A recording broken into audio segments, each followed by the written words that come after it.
hereby call To order this regular meeting of the Board of Education for Wilmette Public Schools, District 39, this Monday, June 17th, 2019. Will the clerk please call the roll? Lisa Schnecker-Fay. Here. John Cesarelli. Ray Kenzie. Here. Amy Bailey. Here. Mark Steve. Here. Stern Weather. Here. Aaron Snow. Here. Principal Kelly? Principal Kelly Jackson has Wilmette Junior High School students to lead the Pledge of Allegiance. Good evening. Each year at our spring recognition rally and at graduation, we enjoy celebrating the athleticism and sportsmanship of our WJHS athletes, as well as students who display qualities of scholarship, fellowship, and citizenship in all of their classes. While many of our students demonstrate these qualities, each year we take time out to recognize a few students who stand out from the rest. This year, the recipients of our John Plotner Outstanding Athlete of the Year Award were Charlotte Calkins and Jake Fegan. These two students showed us that they contribute to the success of their teams, they participate for the love of the game, and they are passionate about athletics. They put the team above themselves and represent their team with dignity, maturity, and responsibility. This evening, Charlotte is joining us. Charlotte, can you share a little bit about your sport and what you enjoyed about being an athlete at Wilmette Junior High?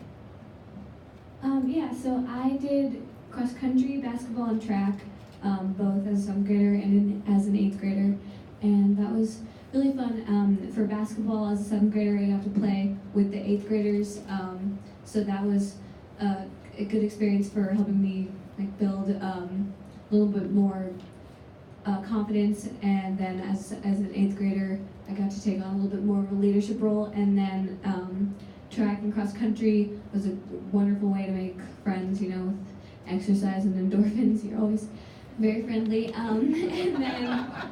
And both were challenging but very fun. So I really had a great time as an athlete at WJHS.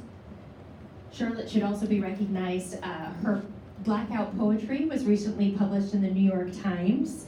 She submitted it through her 8th grade writing teacher, so that's a pretty huge honor for her. This year at graduation, we had eight 8th graders who were recipients of the 8th grade Tri-Ship Award. This recognizes students who stand out from the rest in the area of scholarship, fellowship, and citizenship. The 8 students who received the Tri-Ship at graduation were Meryl Parker, Amelia Dobeck, Tiger Lee, Lydia Vasallo, Andrew Hefner, Kira Powell, Kelly Chiarelli, and Trevor Burns. Andrew and Trevor are here to join us as well. Andrew and Trevor, can you each share something about that you're going to miss now that you're leaving WJHS? So Andrew, I'll start with you. One thing I'll miss about WJHS is how they mix games with learning. And we'd play these games on our iPads with multiple choice questions, and it was a good way to be a bit competitive, but also learn new topics or practice them at the same time. One thing I'll miss is all of my teachers and friends, making it feel like a community, always asking me how my day is and making me feel good when I'm down. That's awesome. We'll miss you guys too. We want to thank you for all of your hard work in District 39 and wish you the best in your next steps. If you'll please join us for the pledge. I pledge allegiance to the flag of the United States of America and to the republic for which it stands, one nation, under God, indivisible, with liberty and justice for all.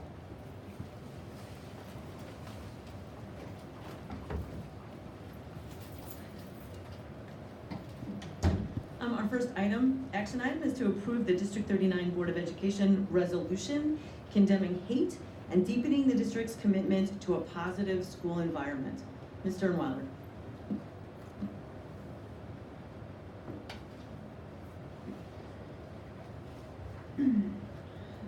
The events that transpired at WJHS on June 5th, 2019 were disturbing to us all.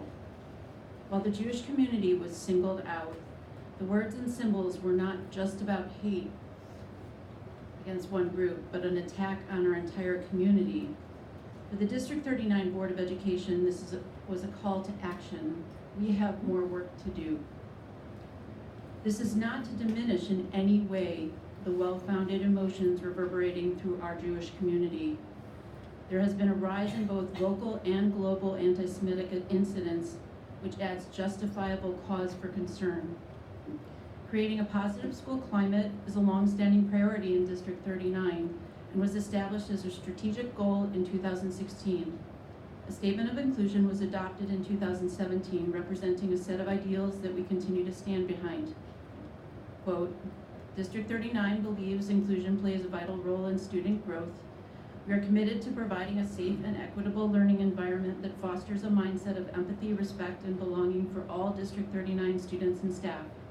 By respecting each person's unique identity, perspective, and learning style, we create a stronger community. We honor differences, including races and cultures, genders and sexual orientations, abilities and aspirations, identities and affiliations, socioeconomics, and worldviews. Embracing diversity prepares our students to thrive in an increasingly complex global community. Much effective work has been done to establish a culture of empathy. However, there is room for improvement, and the district is committed to further challenge hate within the school community. We hear stories of bullying, harassment, and intolerance within our community. Some are reflections on historical events, but many are more recent. Most concerning is NECA perception that nothing will be done to make it better. We must increase the level of understanding across our schools and community about the threats posed by hate and intolerance. The district is committed to working with outside experts to further challenge hate and improve the climate within our school community. Change can only occur when all members of the school community are engaged. We must all be equipped with the skills to challenge hate in all its forms. The desire for change is essential, but desire is not enough. For all these reasons, we resolve to stand as a board against all forms of hate. Let our district set an example for others. The District 39 Board of Education will not tolerate any form of hate or discrimination. Let this resolution be the impetus for positive change and inspire all of us to take the steps needed to eliminate hate within our District 39 community.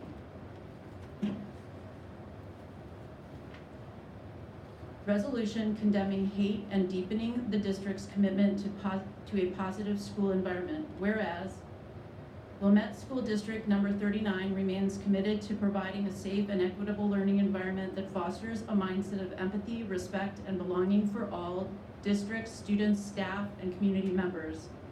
And whereas Wilmette School District number 39 policy 7.20 prohibits any conduct that harasses, intimidates, or bullies a student on the basis of actual or perceived classifications, including race, color, nationality, nation, origin, sexual orientation, gender identity, or religion. And whereas Wilmette School District number 39 policy 7.818 states that the district will not tolerate aggressive student behavior, including bullying or harassment of any kind. And whereas the District 39 Board of Education adopted a statement of inclusion in 2017, which embraces the ideals of respect, diversity, and belonging for the entire Wilmette public school community.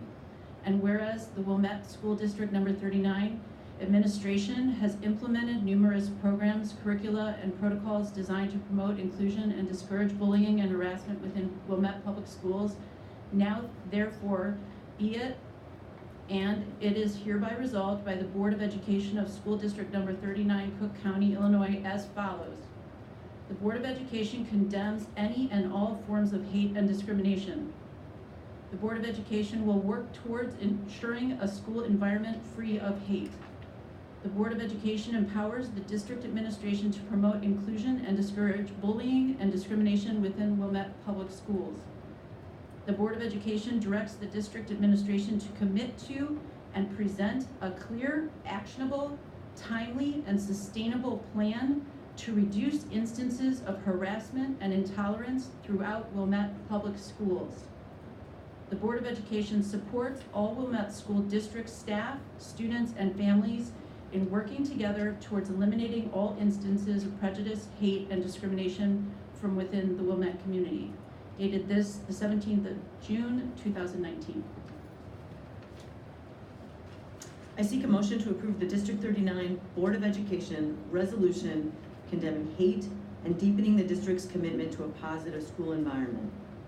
So moved. May I have a second? Second. The motion has been moved and seconded. Oh, actually, at this time, would the board like to discuss the motion? Yes? Amy? I wholeheartedly support this resolution and am deeply grateful to Ellen for her work on this.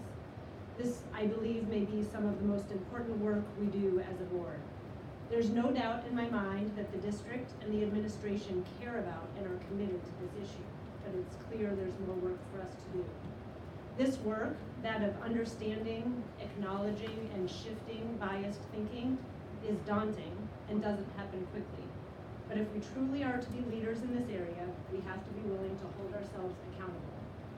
I look forward to really digging in, hearing a tangible and actionable plan, and bringing about something positive out of a situation that has been so unsettling for our community.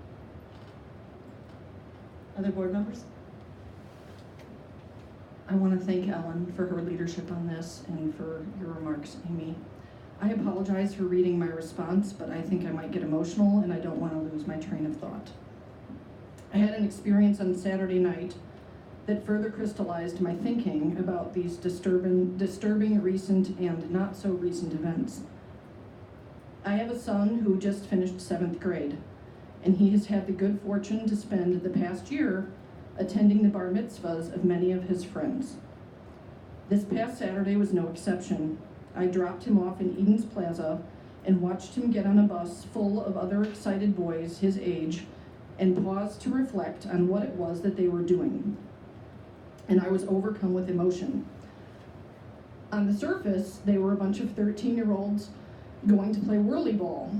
But then I asked myself, why are they going to play whirly ball, aside from whirly ball being awesome, of course?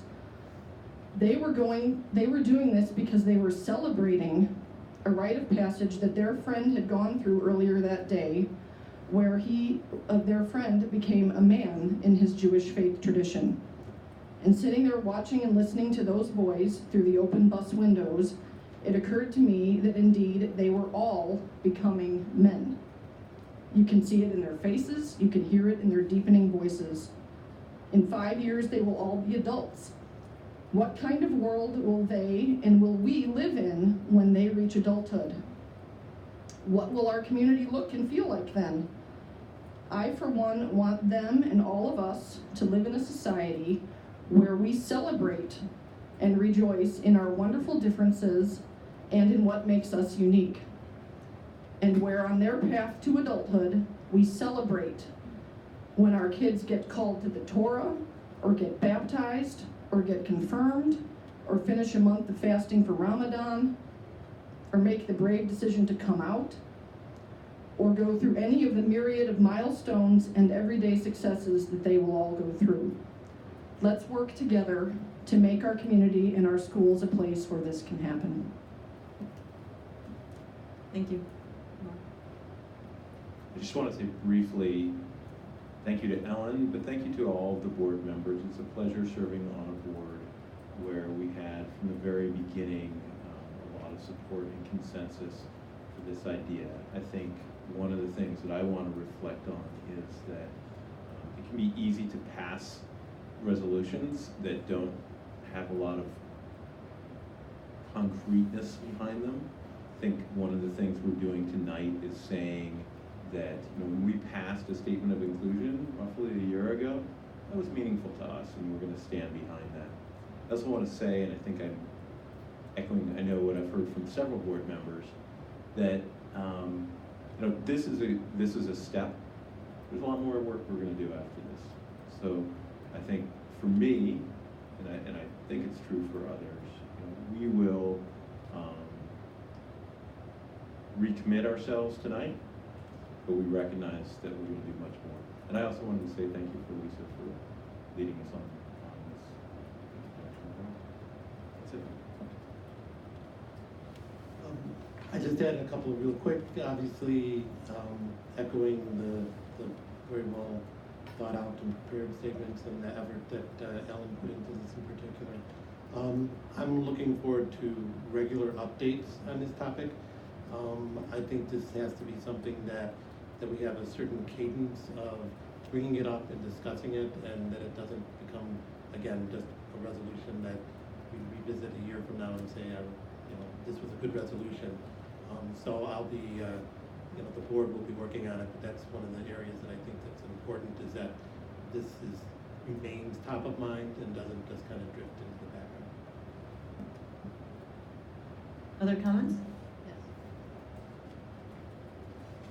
I'm going to switch my comments around a little bit. I was going to end by saying, by thanking everybody here for collaborating on this. It was a true collaboration, and everyone really rallied together and worked really hard on this. And I think it just really showed a true belief, a real true belief in what we're doing. And I just so appreciate that. And I also appreciate the statements that have already, that Aaron and Amy prepared for this evening. And my statement, I'm going to read a statement that I prepared, and the point of it isn't to make this negative. This isn't about being negative, but I really feel, as a member of this board and of this community, who also happens to be a Jewish mother, I feel it's extremely important to put the events that transpired at WJHS on June 5th in perspective. Within just the past month in Chicago, we witnessed attempted arson attacks of a synagogue and Jewish Community Center in Lakeview, swastika and anti-Semitic threats on an elementary school playground in Wakanda, yearbooks being recalled in Highland Park, Oak Park, the Chicago Lab School, and other schools, featuring kids playing the circle game with hand gestures that have now become synonymous with white nationalism. It's also significant to note that in the past 2 years, the Anti-Defamation League reported a 46% increase in anti-Semitic incidents at K through 12 schools across the country. 2018 saw the third highest incident rate of anti-Semitic attacks.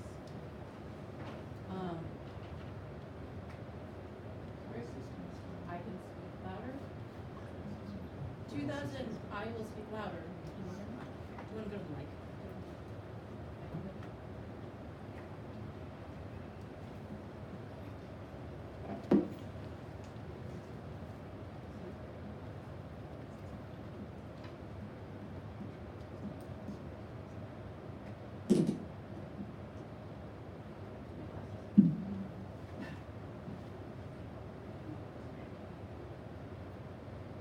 2018 saw the third highest incident rate of anti-Semitic attacks against Jews and Jewish institutions reported by the ADL in over 40 years, reflecting a 48% increase in incidents since 2016. These are actual events and statistics, and they're real causes for concern. Why am I citing these statistics, you may ask? It's been said that the rise of anti-Semitism is like the canary in the coal mine of hate. I believe this to be true. I also believe that what happened here was not an isolated incident. And while I think it's crucial to acknowledge and understand the fear that many of us in the Jewish community actually live with right now, I think it's more important to understand this incident in the greater context of the power that those words and symbols hold over us all. The point is that we're not alone, and images and messages such as those posted at WJHS are intended to elicit fear, and they accomplish their objective in a climate that is already fearful. Do we live in fear all the time? Are we a fearful community? No. Do I want us to be? No. But I want us to have our eyes open. As I noticed previously, what happened last week, well, now 2 weeks ago, was not just about one group. It affected us all. Furthermore, anti-Semitism is only one form of hatred expressed within our schools. Sadly, the culture of biases seems far more widespread and systemic, and it's clearly affected many of our students in all of our schools. And once again, I'm gonna reiterate, I'm so proud to be a part of this resolution today with all of you. This took all of us, and everybody did not hesitate to step up and stand behind this and work on this together. So I thank you all for that. And I think this is a really important turning point in our district.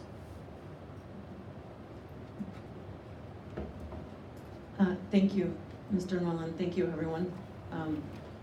I appreciate your sentiments, and I also really appreciate that this resolution is actually a call to action, not just a condemnation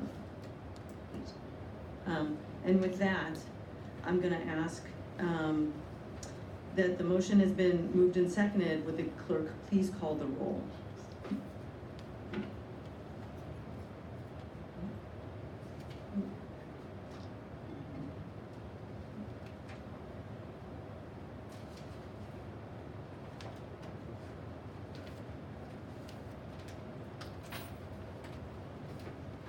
Mike Manzico, Yes. Jenny Phelan, Yes. Ornstein, Yes.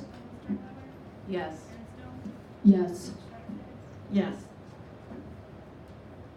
The ayes have it, motion carried. We'll move to approval of the minutes. I seek a motion to approve the minutes of May 20th, 2019 Board of Education meeting. I move to approve the minutes of the May 20, 2019 Board of Education meeting. May I have a second? Second? The motion's been made and seconded. Board members, are there any comments, errors, or omissions to the minutes? All those in favor of approving the minutes as submitted, please indicate by saying yay. Yay. Yay. Yay. The motion carries by general consent. I would like to remind everyone that this is a public meeting and we are all among neighbors and fellow residents. Appropriate conduct is expected from everyone. We're moving to public comments. We ask that people speak only when called upon and that everyone treat each other kindly and with proper respect, and refrain from distracting behaviors such as loud conversations, cheering, clapping, or booing. This is an opportunity for the audience to address the board. Are there any audience members that would like to speak at this time? Please come forward to the podium. I remind all guests to use the microphone, state your name and community of residence, and by board directive, you are allowed 3 minutes. Thank you, Madam President. I'm Dan Johnson here in Wilmette on a different topic, talking about school buses. So my daughter and son go to Mackenzie, and we've got those seat belts that you might remember from your days at the school bus. It's a long strap, the metal hook at the end. Sent around a picture of one day the strap went flying over the seat and bashed my little daughter in the head. She got all bloody. Her friend did it by accident. And then oddly, 3 months later, my daughter was the accidental perpetrator as well and tossed it up and bashed her friend, almost got her eye. The transportation coordinator was nice.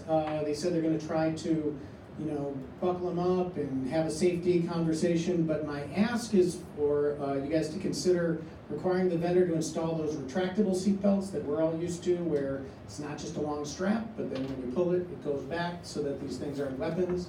Unintentional, these are daughters of kindergartners, so it's not like, they're chucking them around.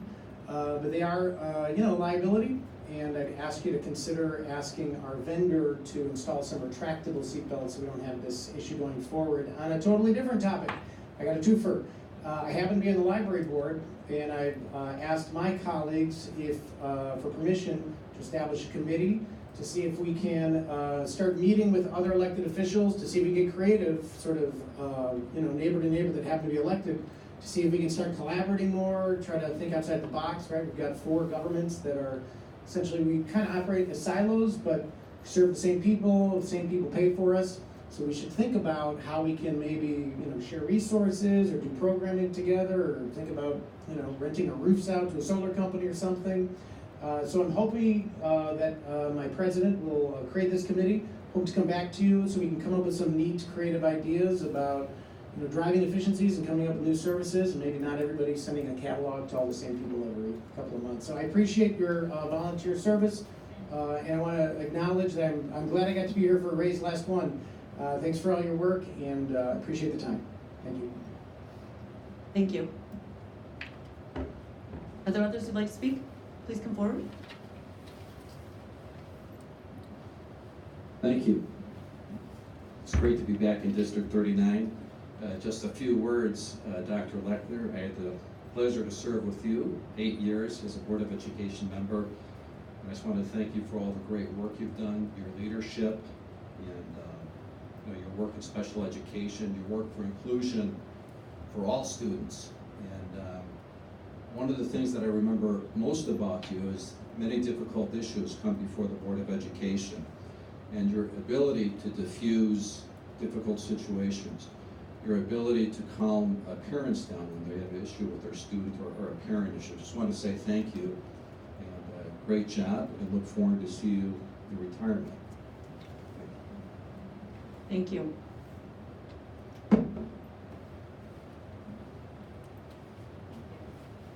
Good evening. My name is Nina Friedman, and I'm an incoming 8th grader and 6th graders in this district. My husband attended District 39 schools K through 12, and I am a clinical social worker. I'm also the grandchild of Holocaust survivors, and my family has committed itself to telling our story and the story of others for the purpose of education, so we can learn from the past to impact the future. While I am pleased with the resolution condemning hate and deepening the commitment to a positive school environment, the recent incident is not the first time anti-Semitism and racism has shown its ugly face in this district. And it is disappointing that it took a bomb threat connected to hateful anti-Semitic language and swastikas for the district and administration to not sweep this under the rug and dismiss this type of behavior as kids being kids, or not fully understanding what they were saying or doing, and not implementing serious enough consequences that the district, not implementing serious enough consequences to be impactful.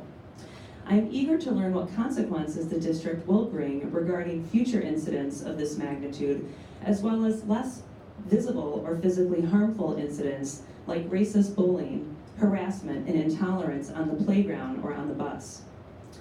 I appreciate this district's commitment to inclusion and encouragement of our students to be upstanders and report things, but I want to see the district focus on teaching our children and families at all ages about tolerance, acceptance, kindness, and empathy towards others, especially others who are different and marginalized. I'm looking forward to learning about what the district plans to do with this call to action resolution, and I want to know what we can do as parents to help. If you are creating a committee of parents to help address this, please put my name on that list. Thank you. Thank you. Hi, I'm Sarah Squires Doyle in Wilmette. I have an incoming third grader at Wilmette, and I would just like to echo exactly what you said, and to please add me to that list. I would love to be on some committee where there's parent representation for how to tackle this problem. Thank you. Thank you.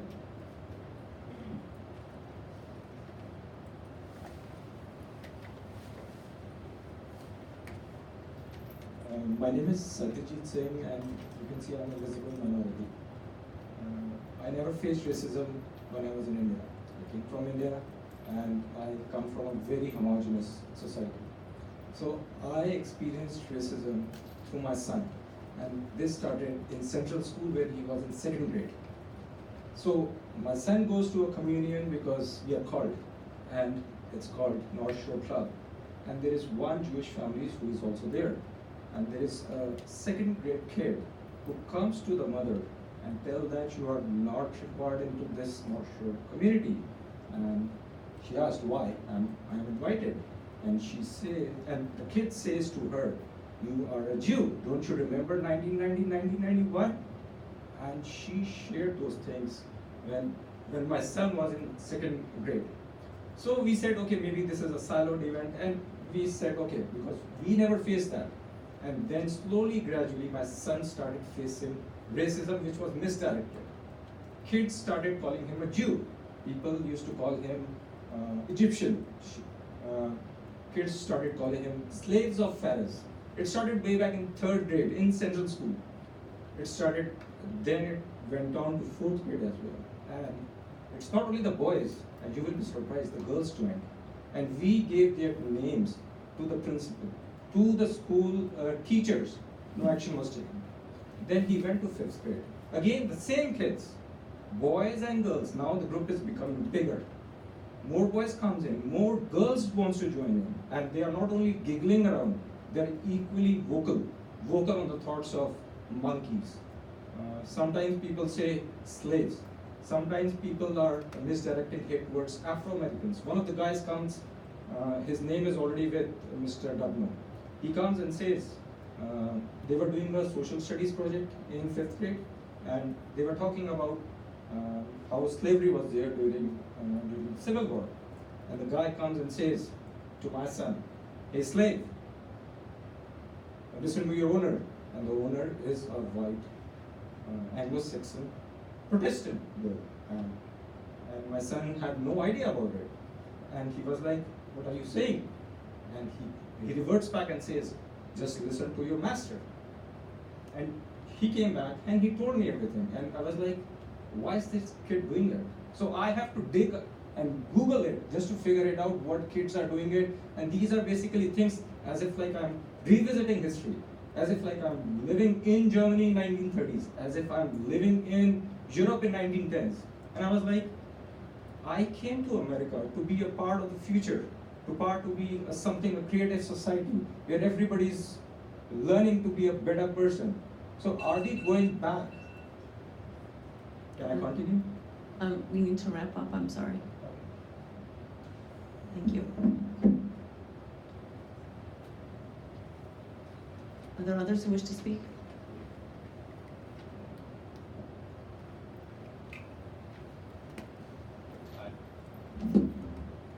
Hi, I'm Michael Himmelfarb.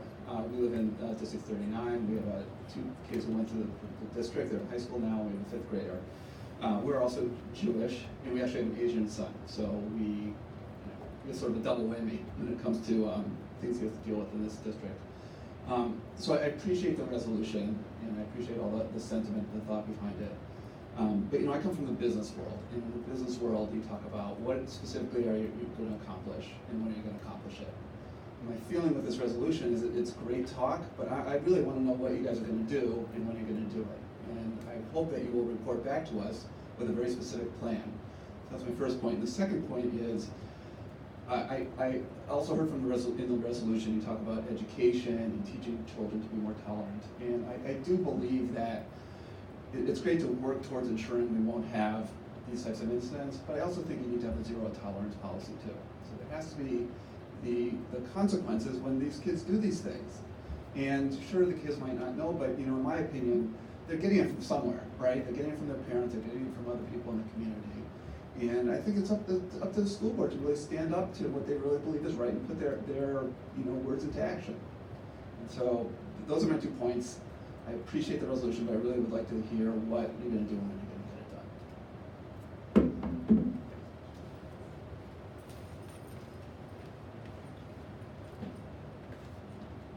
Hi, my name is Jen Marzuk. I have 3 kids in the schools.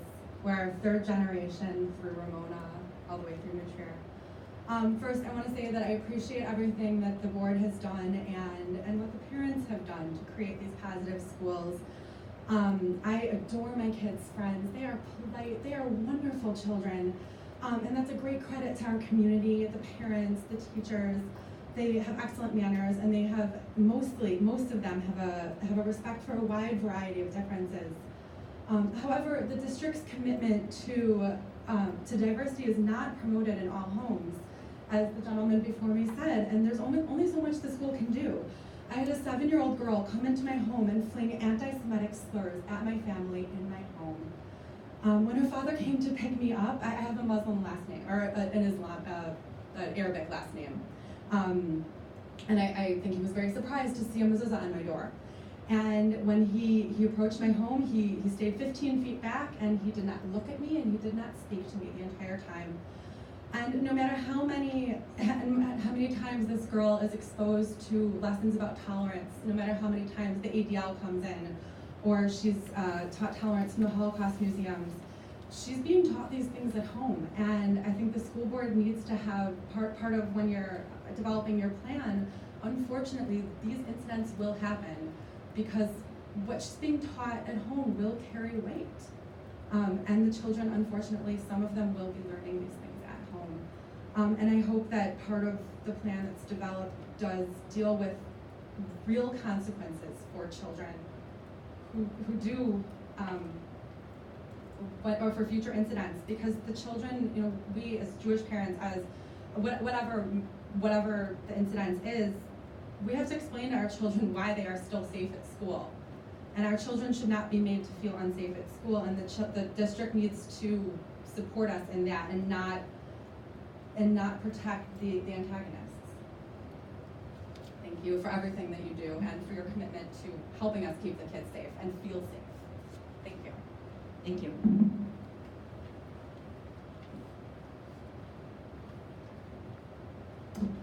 Hi, my name's Allison Kersman. I'm here in Wilmette. I've got a rising 7th grader and a rising 10th grader in Trier.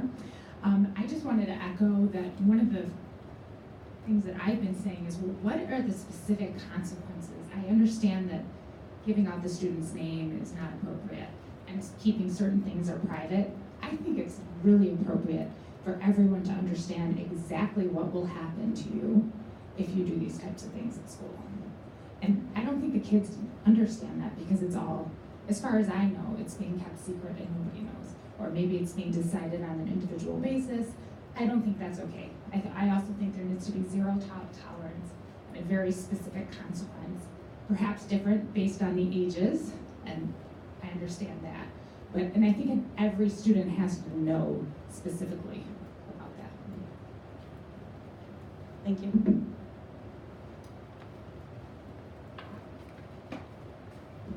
Hi, I'm Diane Cotton Kaplan. I have a sophomore and I have a rising 8th grader. I'm pissed off. I'm not going to be as polite as a lot of the other people. My sophomore experienced bullying at Ramona at Wilmette Junior High. I am Jewish. My family is Jewish. We're part of the lucky ones. My family came here before the Holocaust happened from Eastern Europe. You know, I had an idea listening to everybody. You guys have very specific contract with the students when they get their technology, when they get their iPads. They know exactly what they're supposed to do and exactly what they're not supposed to do. And they know there will be consequences if something happens to this technology. I think at every grade level, contracts should go home to the parents. And the kids have to, if they're in kindergarten, put a little X. The parents have to sign off on it so that they would know. If somebody's bullied because they're gay, if somebody's bullied because they're handicapped in some way, if somebody's bullied because they're Jewish or they're Muslim, good God, a Muslim girl at New Trier killed herself this year. I mean, what do we have to do as a community to get it through people's heads that this is not okay? People are being killed all over the world right now because of hate. At synagogues in Philadelphia, in places, in mosques all over the place. Contracts have to be gone out, and everybody has to know specifically, this is what will happen if you participate in this. Also, I think it's extraordinarily important for members of this community to be notified specifically what was written on a bathroom wall, what was written in a yearbook, what was talked about. I think if it's a Muslim family who gets hate or hate about them in the community, a Jewish person, somebody from another culture, an Indian person, I think that we need to know what we're up against. The world is too dangerous right now for this to be sugar-coated and whitewashed. Thank you. Thank you.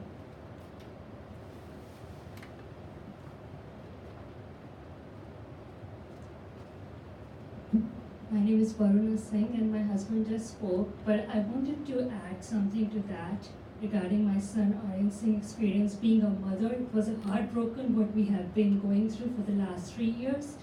And when I heard about what happened to the Nutria girl. And I have witnessed my son like so many sleepless nights. So I'm here to discuss that. The resolution that High-Press has provided, we have called out the names of the students. I think whatever the school authority does was not enough. Mr. Dabno and Ms. Sorich, who's a homeroom teacher, I think they did what they were supposed to do as per the, whatever you can say, the method of taking care of this problem. But I tell you that it was not being taken care. My son is continued to be bullied, and at last we have brought that into attention to Ms. Kelly Jackson. I don't know what will be the next resolution. We have gone through the school authority, and I'm fearing that the things that is growing to the rate that we have witnessed a suicide, and now it can be a next Park District shooting that happened in Florida. I'm telling you, that's what my fear is. Thank you. Thank you. Are there others who wish to speak?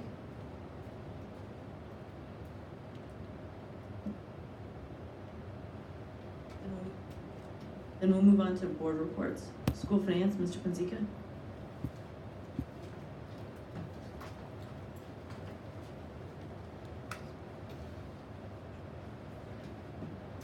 On Monday, June 10th, the committee of the whole met and the finance committee met as part of this meeting.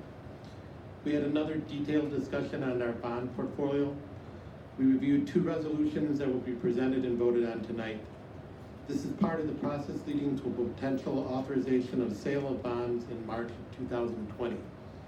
The next step after tonight will be a public hearing in August. We continued with an ongoing look at our financials made possible by the new use of the tool Forecast 5. We are all seeing a lot of benefits from this tool and exploring the number of different ways that we can take advantage of it in more detail. We now have a bigger set of comparable districts to be able to look at how we are doing compared to a realistic peer set. The next steps are for discussions over the summer between board members and the administration on how to prioritize deeper dives. Tonight we'll have some transitions of financial authority due to Dr. Kermascoli taking over as superintendent July 1st. We discussed that during the finance committee. And finally, we authorized ongoing payments for July to bridge the gap until the next board meeting in August. This is an annual background event that we do every year to reflect the fact that we normally don't have a July meeting. Now, the Facilities Development Committee report, Ms. Sternweil. We had further discussions about large space air conditioning priorities and reviewed a sample spreadsheet of how the prioritized spaces might fit into our capital projects funding timeline. The first priority was clearly air conditioning in the second floor classrooms at WJHS. After that, there was some discussion regarding timelines and questions about potential cost savings if we commit to purchasing the air conditioning units in bulk or time the installation of the systems to previously planned projects over time, such as kindergarten enrichment construction projects. So this is an ongoing conversation we're still looking into, and we'll be discussing that at our next meeting. We also discussed signing a 2-year electricity contract through Future Green with a projected savings of $7,000 per year for 2 years compared with our current electricity service provider. Future Green is a non-for-profit clean energy provider that works specifically with school districts.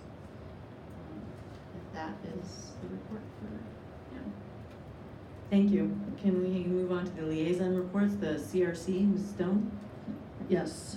The CRC met on June 3rd here at the MEC.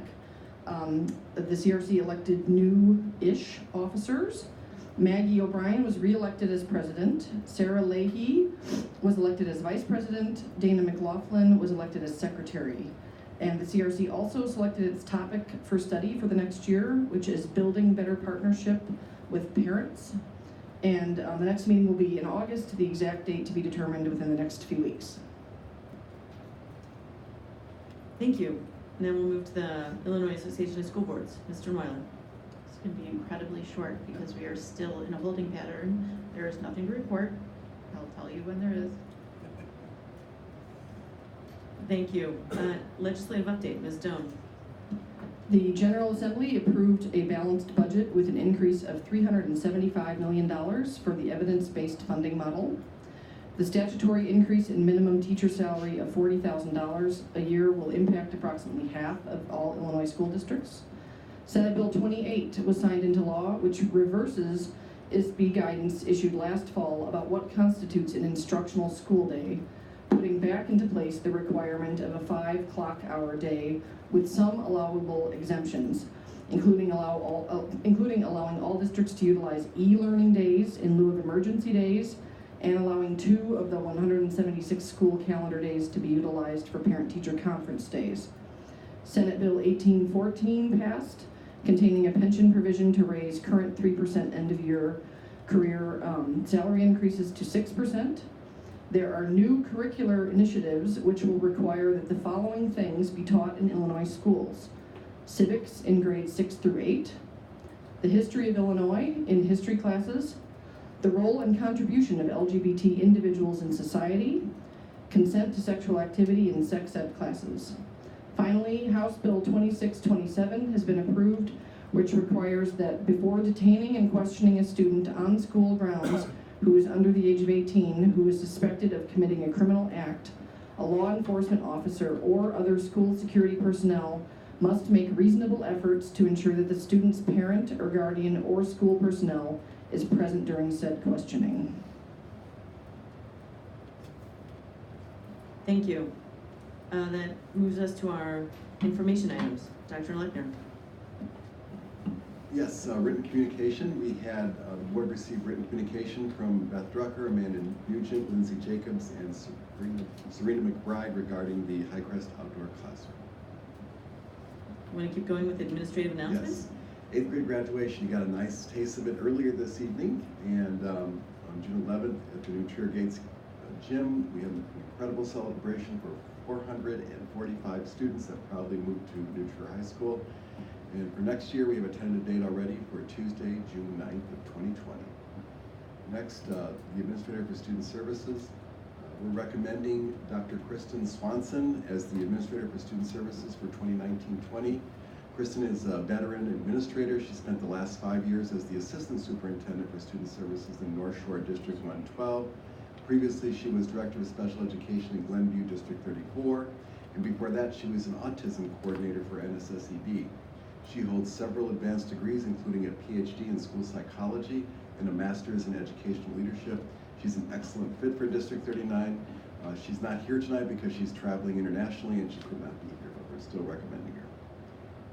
Next is the WEA collective bargaining agreement. The board will be voting on a 2-year contract with the WEA. The board's negotiating team of Lisa Schneider-Faves and John Cesaretti worked together with the WEA team. The agreement was ratified by the WEA on June 3rd. The terms of the agreement continued to tie salary increases to CPI. A provision was added for a limited match to 403 contributions for Tier 2 teachers. And then there's additional funds available for tuition reimbursement.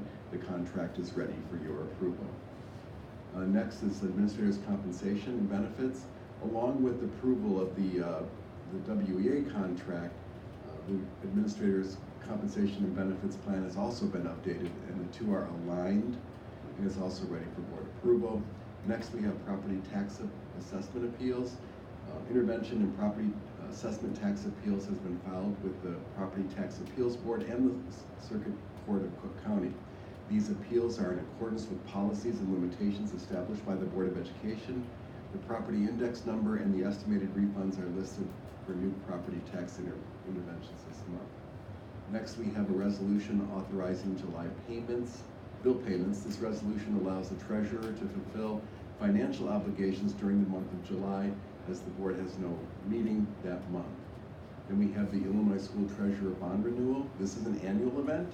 The bond requirement is 25% of our highest cash balance throughout the fiscal year. The bond amount will remain the same as it was last year at $14.5 million. The renewal premium is less than 1% increase. And finally, the district submitted a final response to a FOIA originally submitted by Michael Day dated February 3rd, 2017, which he resubmitted on April 29th of 2019. The FOIA is in regard to long-term substitute information for multiple school years. Those are the announcements. Thank you. I'm going to continue with strategic plan updates. Yes, tonight we review the 2018-19 strategic plan. For each section, the report will note the status of each initiative, a summary update, and any applicable next steps. Katie Lee, along with the administrative team, have this report. Katie. Thank you, Dr. Lickner. First, we will begin.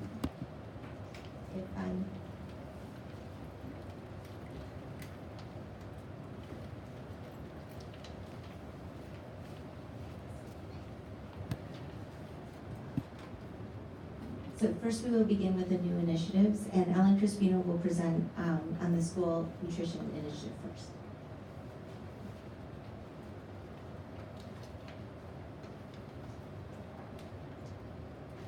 So,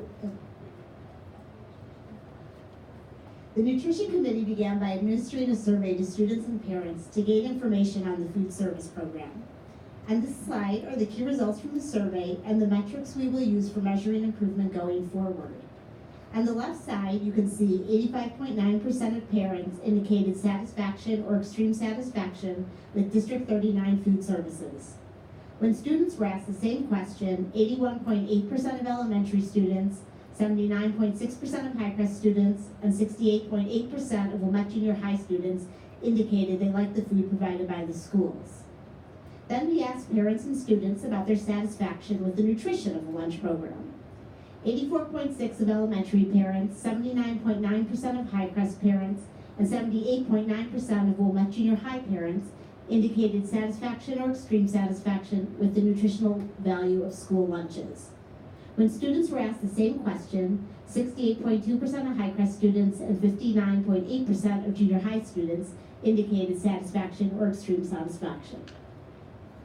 As a result of the survey, the Nutrition Committee divided into subgroups and focused their research on 4 areas. The first area was nutritional quality. This subgroup compared ingredients of foods currently offered with cleaner alternatives as potential options. Cleaner is defined as having less preservatives, less food dyes, sugar and artificial sweeteners, and/or trans fats. The second group looked at nutrition education. This group generated ideas on how to incorporate healthy eating into conversations and activities, as well as encouraging students to make healthy food choices. The third group reviewed the time the students had available to eat lunch, and the fourth group focused on how to provide more vegetables, fruits, and proteins than what is currently offered. Based on the research, the Nutrition Committee recommends a year of trial and reflection during the fiscal year 1920 school year. Cleaner, healthier food options that are cost neutral are planned for next year. The committee also generated a list of cleaner, healthier menu items to research that may have a cost increase. Next year will be about trying several new menu options, determining how well they are liked and the cost impact. We will also focus on improving nutrition education for parents and students, which will include communication regarding menu changes and nutrition facts. While there are many comments from parents and students about not having enough time to eat, the observations of the students at lunch did not reflect this issue. So school-based focus groups will be set up next year to further research this issue and determine how much of this issue is perception versus reality.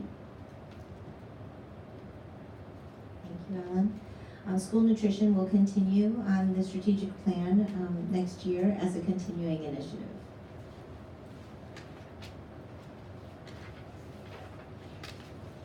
So under the strategic plan structure, differentiated instruction is identified as a year 1 new initiative.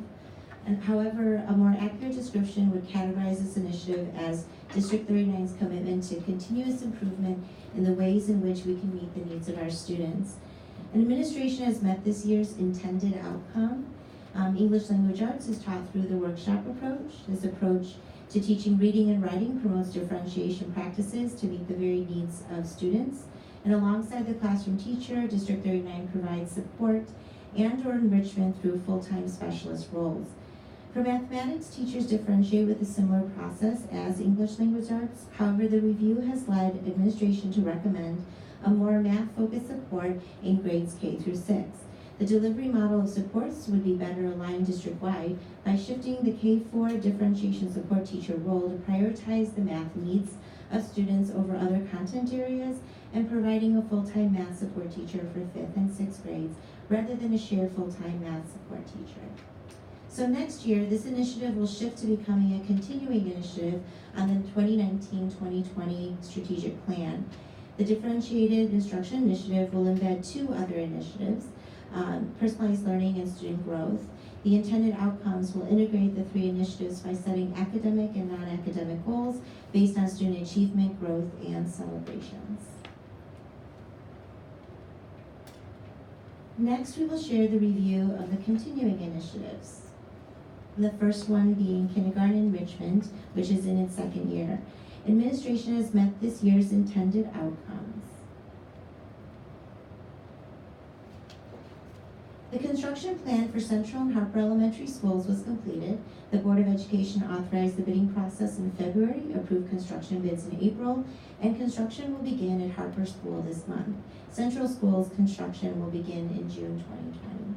The timing of Ramona and Mackenzie's construction requirements for Phase 2 kindergarten enrichment will be reviewed at the Facilities Development Committee meetings in the fall. Starting in January 2019, the Kindergarten Enrichment Program Committee began meeting to develop the optional enrichment programming. Lessons and learning experiences will be designed to align with the goal statement that is presented on the right side of the slide.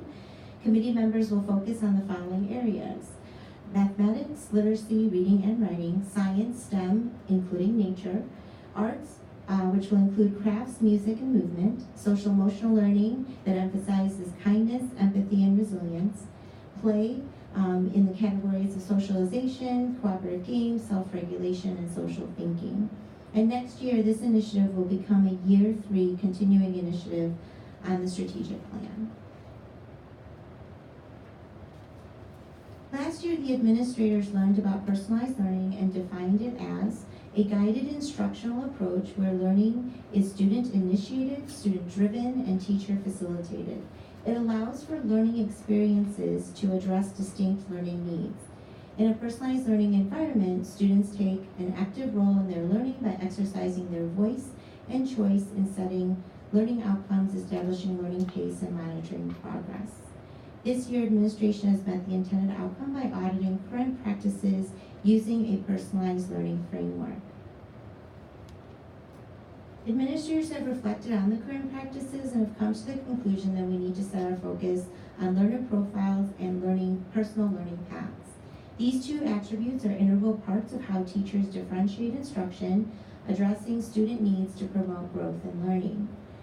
That is why this initiative, along with the student growth, will be integrated into the differentiated instruction initiative in the 2019-2020 strategic plan. I wanted to go off script a little bit to acknowledge that the administration has carefully and diligently listened to all of the feedback, and especially the board's resolution, as well as the community and the parents, and have taken down the notes that I think the administration will really ponder and consider as we develop a more cohesive plan to present to you with our strategic plan in the fall. But for now, we will report to you on how we have progressed in this category. So District 39 has always highly valued the importance of developing a positive school climate. And by recommitting to this initiative 3 years ago, the district has acknowledged the need to develop additional ways to improve. So within the first 2 years, the district has developed a public equity and diversity statement, provided parent education, staff professional development on the culture of diversity and inclusiveness in schools. We have engaged students in activities to further promote kindness, bullying prevention, confidence, self-esteem, empathy, diversity, and inclusivity.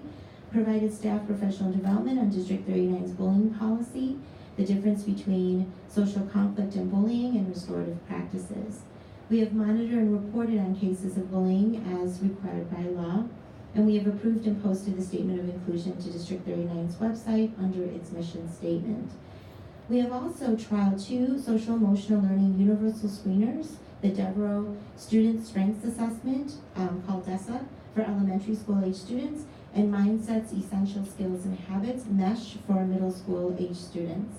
And this year, administration has met the intended outcome, and Angela DeMay will present the district's continued efforts.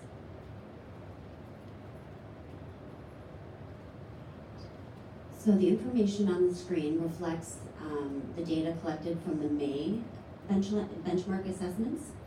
District 39 students continue to perform well on screening assessments measuring social and emotional competencies. 95% of second graders and 92% of fourth graders were identified as being typical or strengths category on the DESA assessment.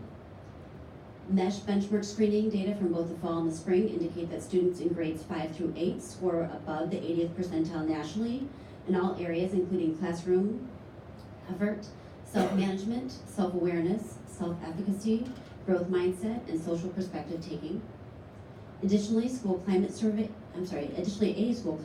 was administered that assessed how students feel about the school environment with respect to safety, teacher-student relationships, and sense of belonging.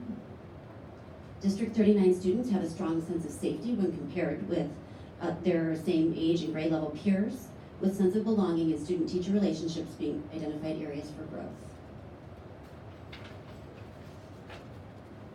Aligned with that, the Social Emotional Learning Committee looked at several different curricula over the past year.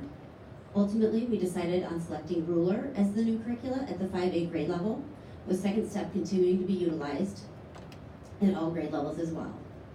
Ruler is based on the idea of building emotional intelligence in both students and staff.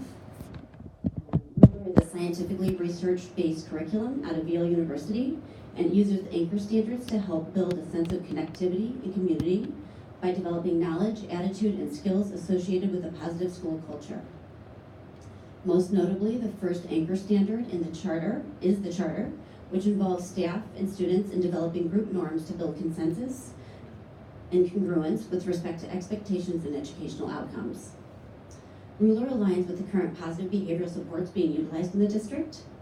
Ruler has a 2-year rollout process, with the first year being dedicated to staff training. In the fall of 2019, District 39 will send a team of core teachers, service providers, and administrators to be trained. Ruler first initiates this rollout by training a district leadership team, and then moves on to a school-based team. And then from there, teachers and staff will be trained, and finally in year 2, students receive the training that they need for a Ruler. Thank you. Student growth is an ongoing area of focus for District 39. As a district, our goal has always been to use student, school, and district data to promote growth for all learners.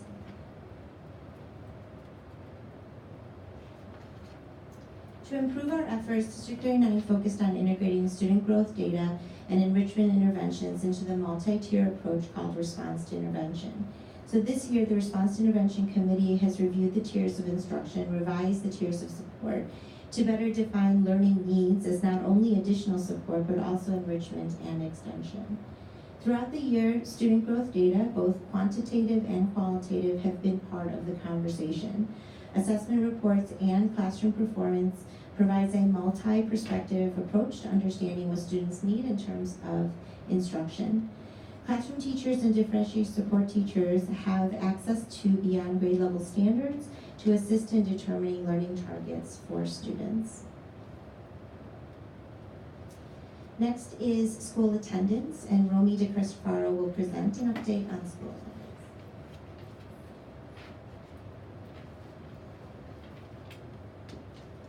We are really proud of the progress made in collaboration with families towards our positive attendance goal.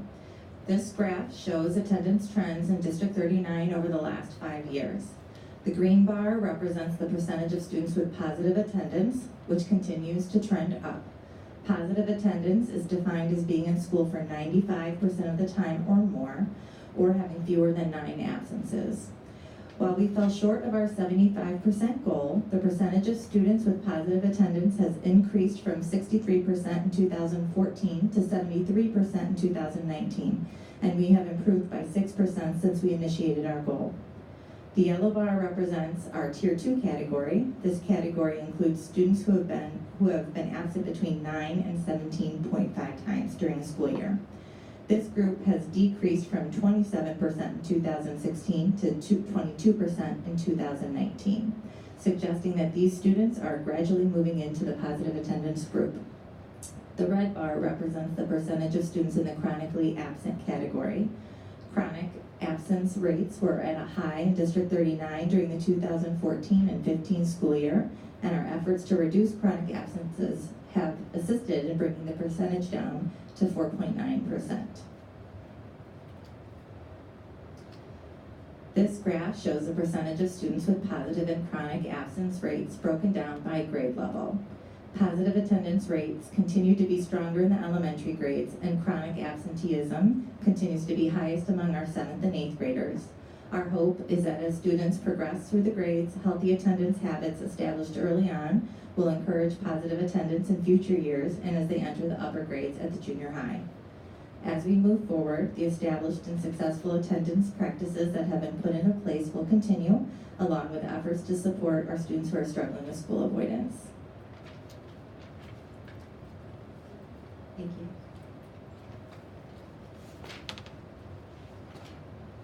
The Learning Commons initiative is close to being fully implemented.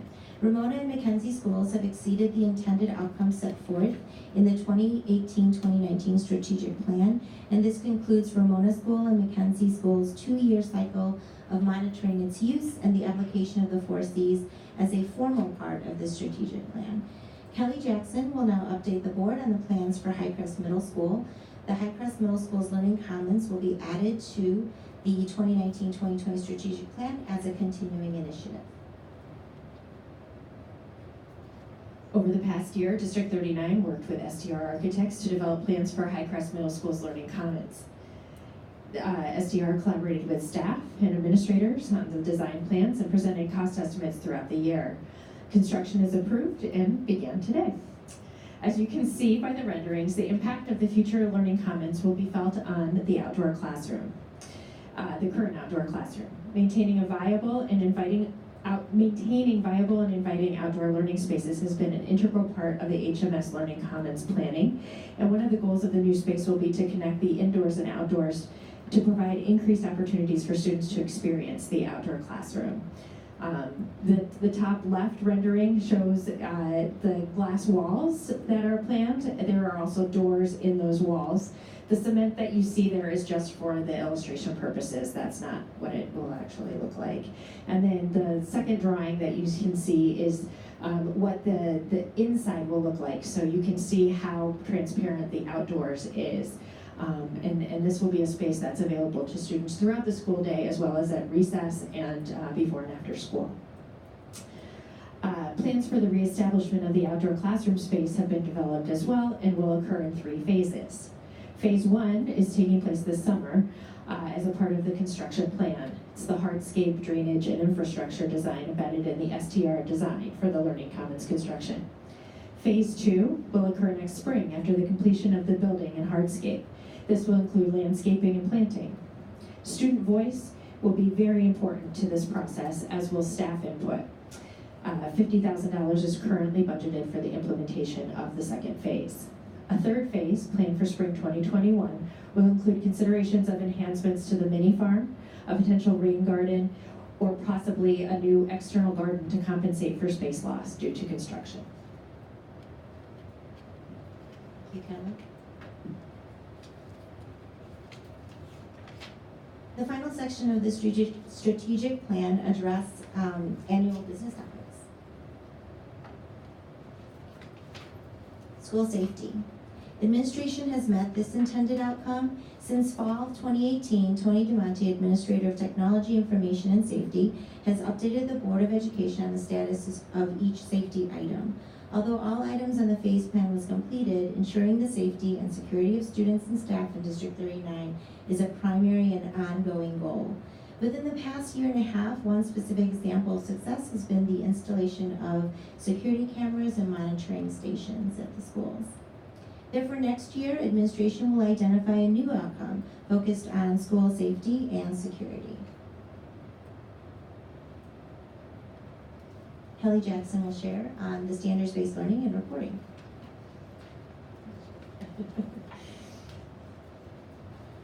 When planning for instruction, all teachers in District 39 use the Illinois State Board of Education Content Area Grade Level Specific Learning Standards to guide their planning, assessment, and activities in the classroom.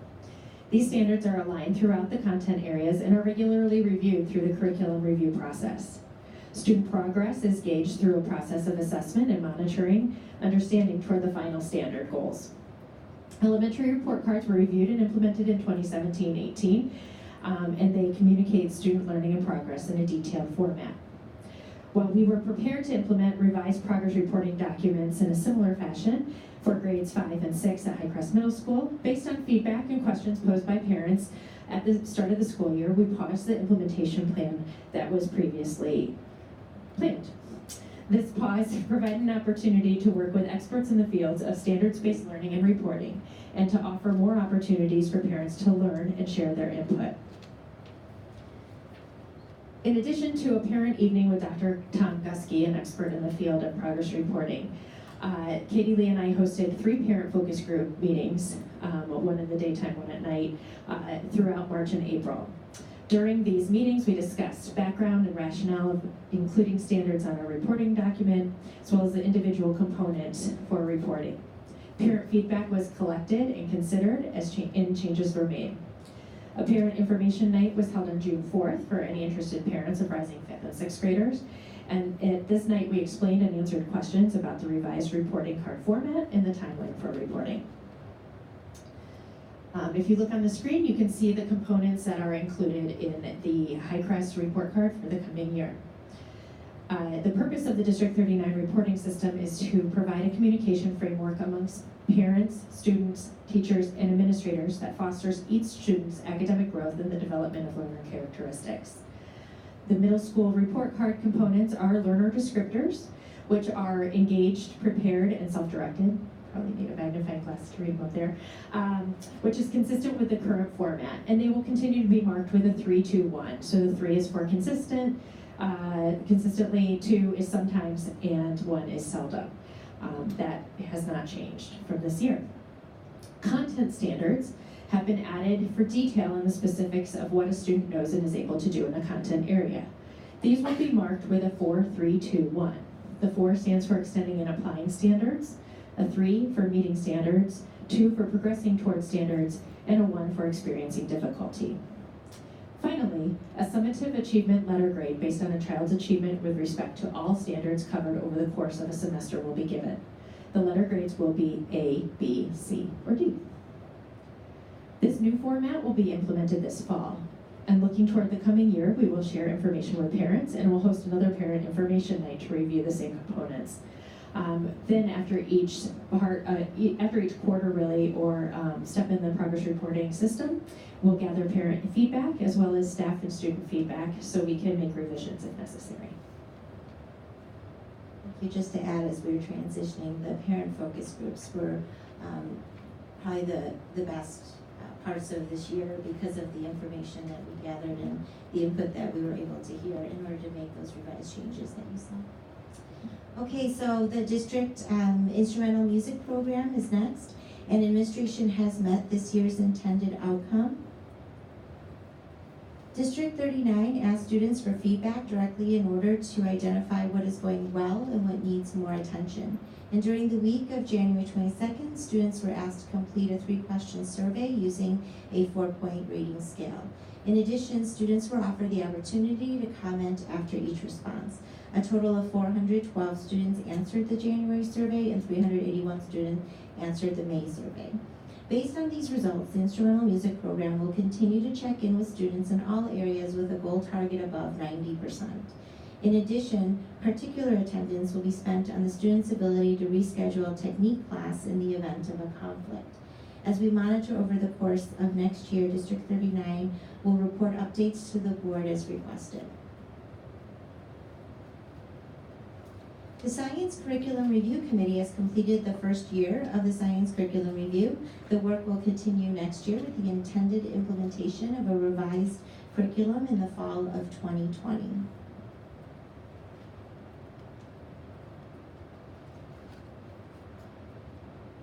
For sustainability planning and practices, administration has set 2 intended outcomes. The first is an ongoing goal. District 39 continually seeks to achieve energy cost reductions and promote environmental literacy among students. And the second outcome has not yet been met. The district is still researching the feasibility of solar panels for District 39 school roofs that will produce an appropriate return, so this work will continue. So we presented on behalf of all of the administrators, and we are happy to answer any questions that you may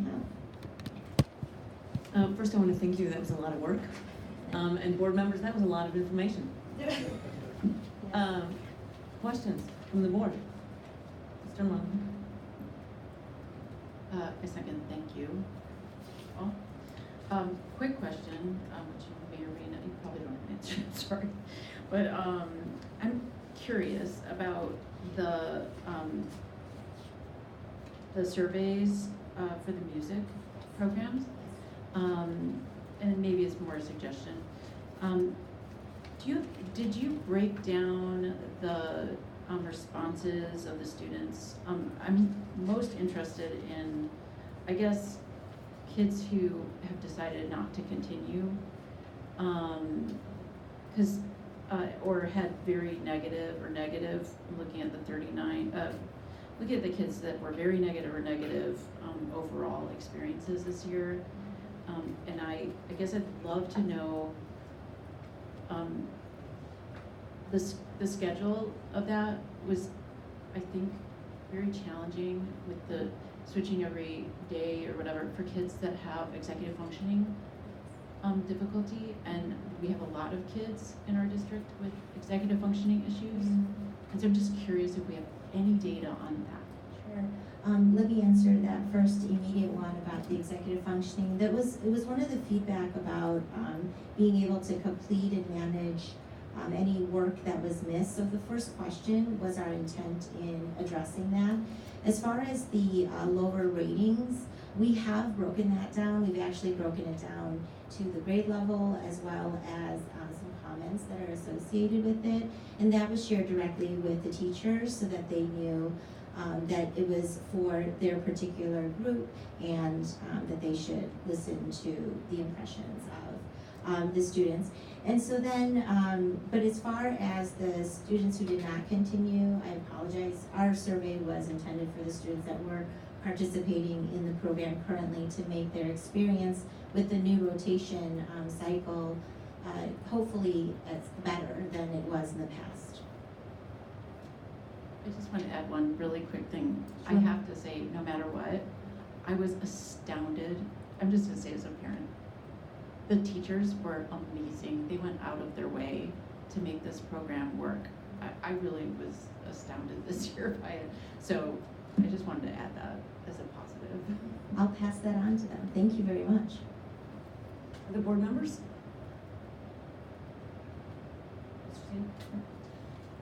So first of all, as always, thank you to all of you. This is a ton of work, and we all know it's a ton of work, so thank you. I did want to echo sort of something implicit in Ellen's statement, which is that there probably, in the instrumental music program, it seems to me there probably is some selection bias in the sense that we're surveying people who stayed with the program, so I would hope that they would have relatively positive views. We did, when we originally did this work, we talked a lot about thinking about reasons why kids are dropping out of the program. I know that's very difficult to identify, but I have some sort of lingering concerns about that. Nonetheless, you mentioned a goal of 90% for those. I love the fact that you are setting a goal. I think that's terrific. We were listening. In all candor, I mean, that's Yes, great. yes. Maybe we'll get there, maybe we won't, but that is a terrific thing to do. The other thing that I wanted to mention, we're going to talk a little bit more about growth later tonight, but the response to growth intervention, category, you know, one thing that struck me when I look through, for instance, the tier 3 support level, is we say this level is intended for students who have continued to demonstrate significant skill or performance deficits despite having a prior interventions. So that to me is deficits in skill or performance is less about growth, or the way I'm reading this, it's less about growth than about achievement, or have demonstrated exceptional knowledge and skills based on performance data or exhibited an extraordinary capacity for learning. So on that one too, I feel like that's achievement rather than growth.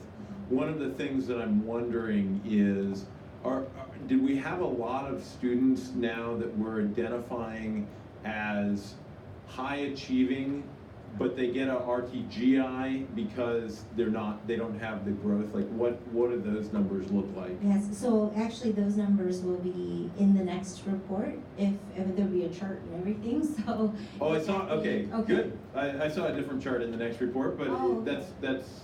I could try to explain. So for the, how we're defining or how we've rolled in the tier 2 and tier 3, so the tier 1 being the in the classroom, what everyone, all the students get and how we naturally differentiate.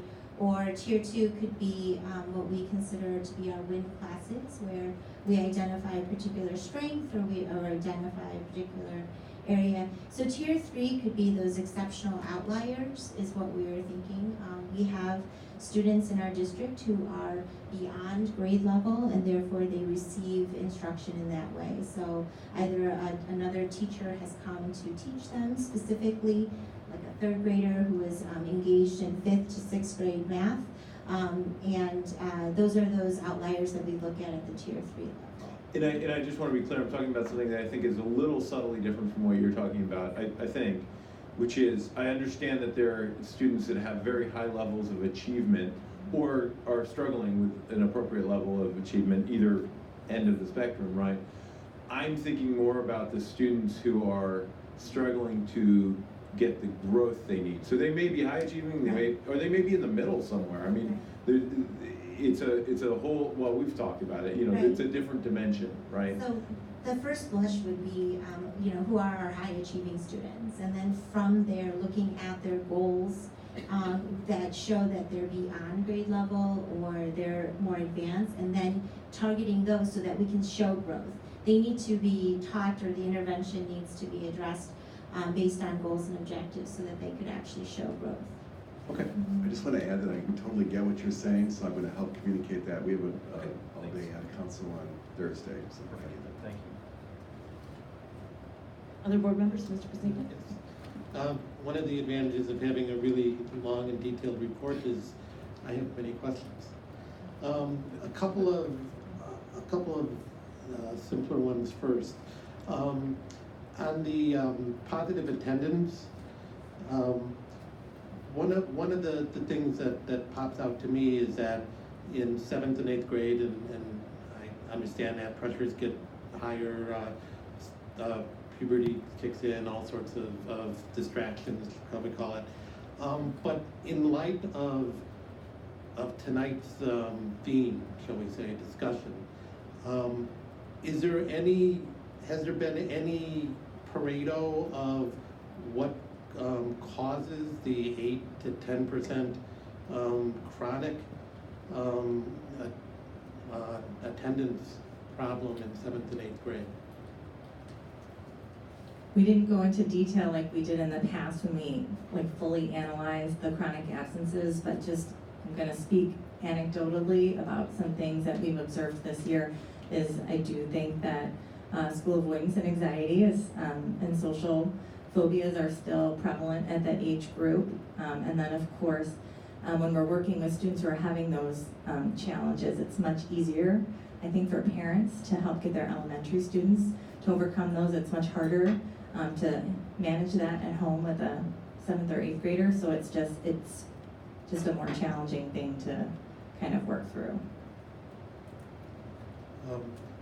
I have a follow-up question to that in this topic, but let me just kind of put it out there as a suggestion. A Pareto of causes, even if it's only at a very, very high level, 3-4 boxes, I think would add value, again, especially given tonight's conversations. Somewhat related, when we talk about improvement, I know we set very lofty goals and we've made progress toward them, which is great. Do we know how much of that improvement was in the earlier grades versus how much of that improvement was from the 7th and 8th? Again, I come back to, I'm still surprised that we're near double digits in 7th and 8th grade chronic attendance. So was improvement in those grades, or did the overall improvement show up mostly in the earlier grades? I don't have the data right in front of me, but I do know that we made progress across the grades, but not as much at the older grades. Okay, so for example, a few years ago, and I can't remember which one, I don't have it in front of me, chronic absenteeism at 8th grade was at 11%. So it's gone down, but it's still an area worth addressing. Okay, so I think as a focus, getting the average number for 9 grades where there's lots of different parameters involved isn't as meaningful as focusing on where there is a bigger discrepancy and seeing what we can do about setting goals that make those numbers get better. Agree. Okay, a real small one, and again ties back to the theme because I think it's got to be integrated in everything we do if we're going to make progress. On the SEL section, it was mentioned that I think it was 95%, I'm not sure I wrote the number down right, but a very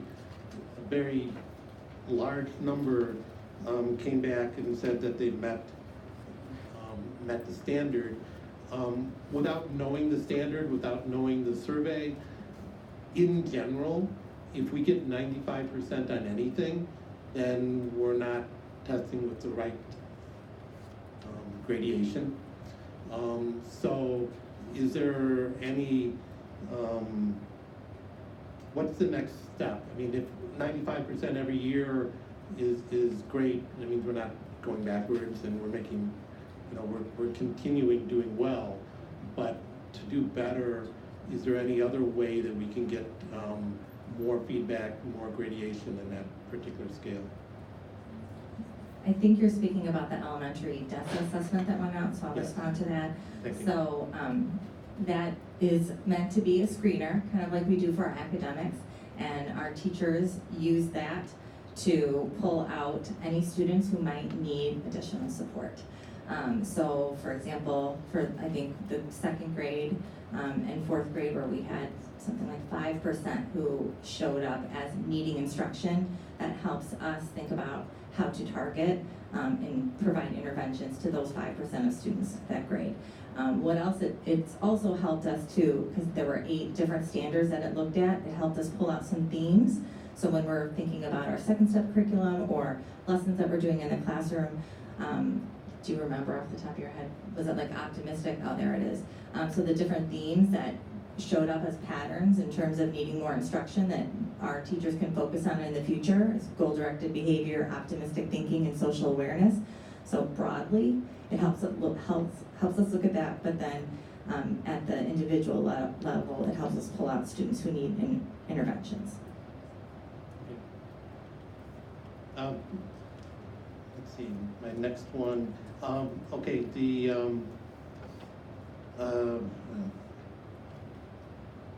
basically the progress report section. Yes. I was able to attend the first parent meeting, and it was instructive because it was a lot of very strong opinions were brought up.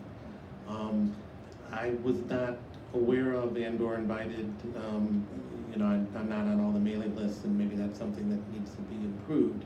But I was not aware of the June 4th meeting.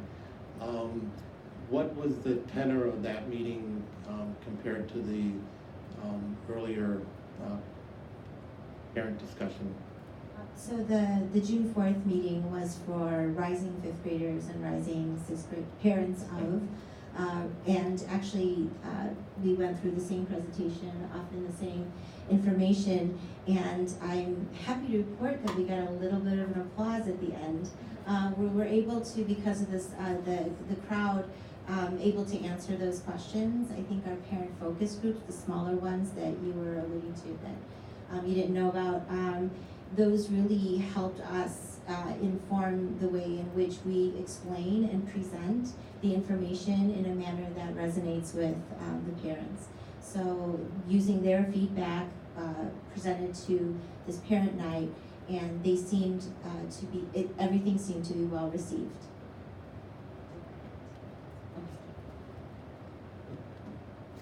Mr. Nguyen?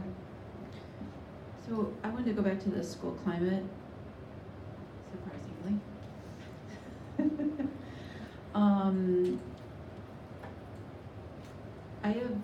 I know that this is something that we're gonna be discussing and reviewing and going over completely again this summer. And that we all made a commitment to that. But I did wanna focus on a couple things specifically. You know, we, in the language here, it says, you know, we recommitted to this initiative 3 years ago. And then when you mentioned that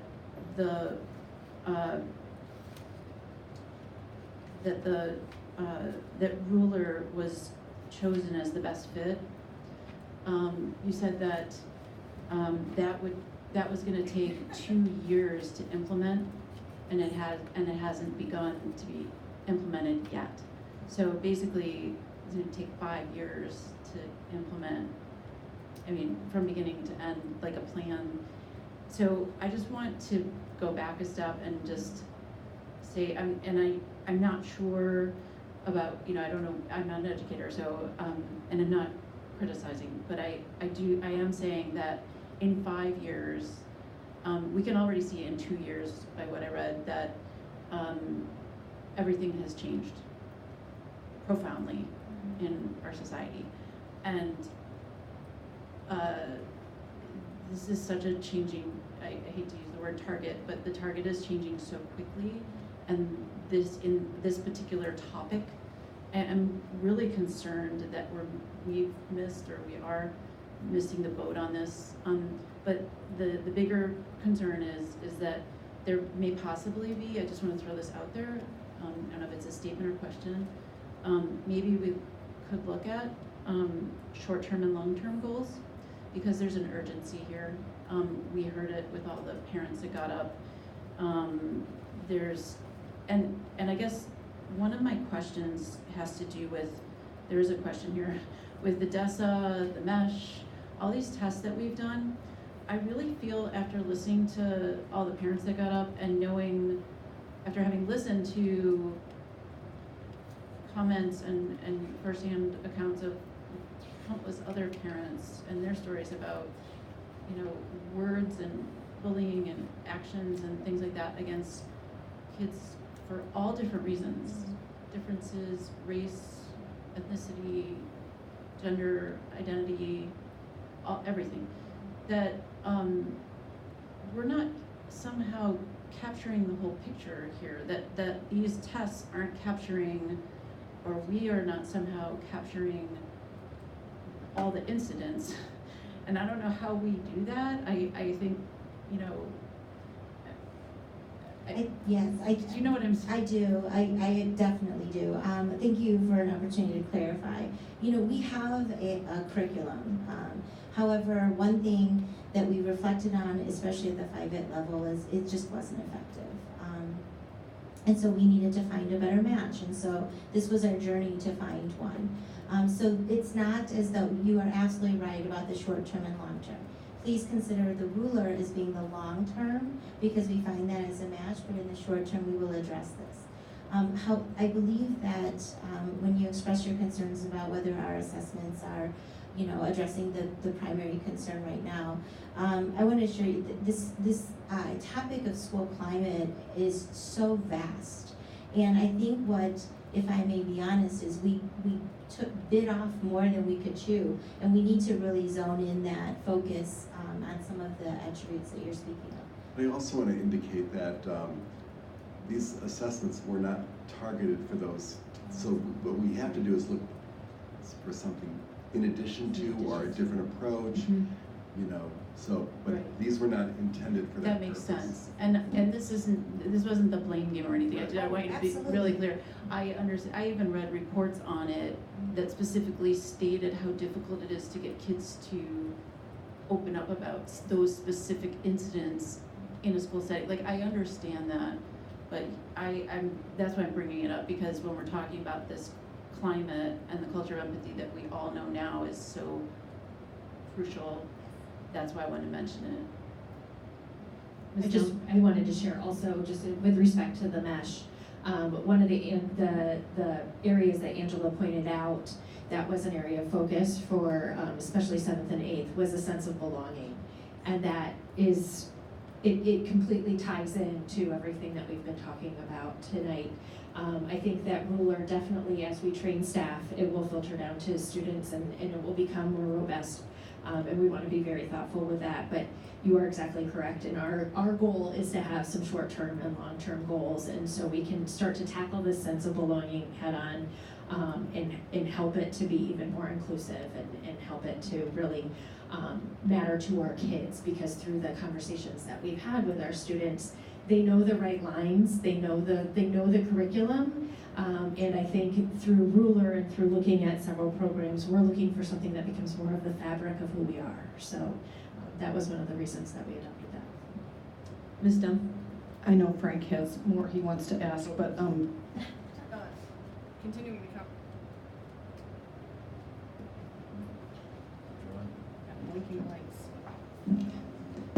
Continuing the conversation about the areas the SEL screeners were intended to address, waiting till 2nd grade seems like a long time to me. And I know we still have half-day kindergarten. I don't know if we could cram more into that day, but maybe explore the possibility of doing it earlier, or maybe I'm just looking for reassurance that if our kindergarten and 1st grade populations do show lagging social emotional skills, that they're being run up the flagpole and that interventions are being put into place.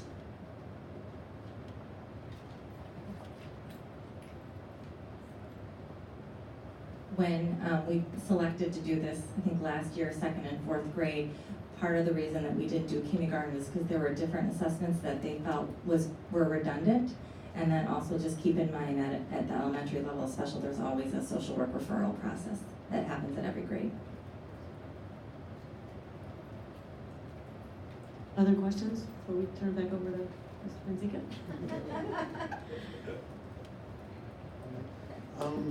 On differentiation. Yes. It overlaps somewhat with the next section on map growth. So I'll save some of my questions for there and see how many of them get answered with that presentation. But I had a specific one on the differentiation section. And that was the discussion that wording.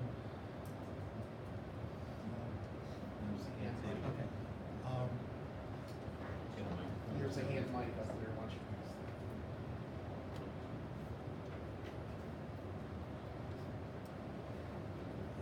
The exact wording, but the concept that math was identified as an area to focus on more.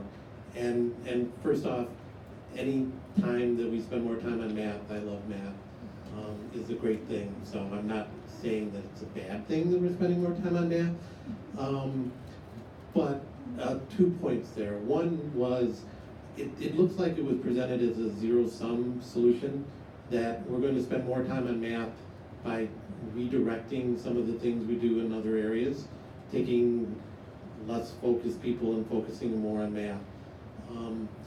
was any discussion made in terms of adding, as maintaining or improving other things as well as improving math? Yes, so when we were looking at the service delivery model, it was by refocusing the differentiation support teachers at the elementary level, and then we noticed that we had a half-time fifth grade, math enrichment teacher who also taught half, sixth grade accelerated. So what we've proposed is that there's a full-time math support teacher in fifth grade, and then a full-time math support teacher in sixth grade as well. So it wasn't, it went a little bit, so it wasn't redirecting differentiated instruction that covers other topics of math, it was just focusing the math differentiated instruction differently? Yes, Okay. yes.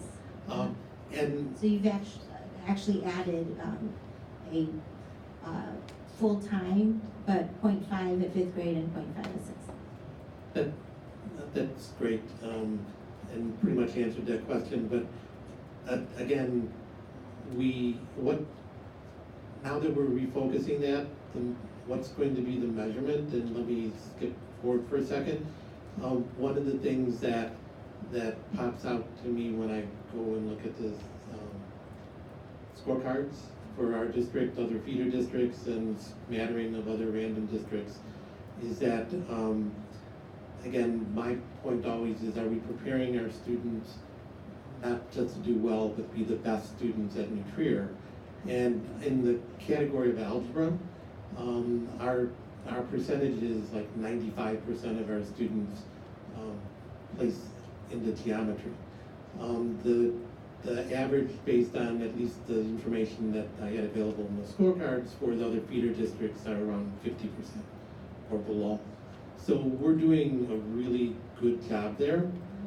So what will we use as a measurement to say that this differentiated instruction is hitting the target, that more students are placed into accelerated math, more students meet the criteria for New Trier math? What's going to be the criteria that says that we're making even more progress? So yes, you are correct. We are doing well in that area, especially because in 8th grade we do offer the algebra curriculum, and that's why our students place into geometry. What we'd like to propose, and you'll hear in a little bit, is that our growth goals is going to be our metric. So when, I'll flash forward, so excuse me if I repeat myself later, but under differentiated instruction, how will we know if we are differentiating effectively? For student growth, how are we going to know if we are meeting the needs of our students? And then as well as personalized learning, is that if we put that into place, how are we going to know? So really it all comes down to the three of them working so well together that the same metric could be used for us to determine whether the way we are meeting the needs of our students is effective as well. So yes, you are right. By the end, our students are showing that great, but I think we could do much more along our journey. And so as we follow the patterns and trends of growth targets and whether they met them in the winter or the spring, that assessment data led us to really kind of focus and just reflect on how we are serving our students in math in that area. That is not to negate the other areas, but just this one in particular.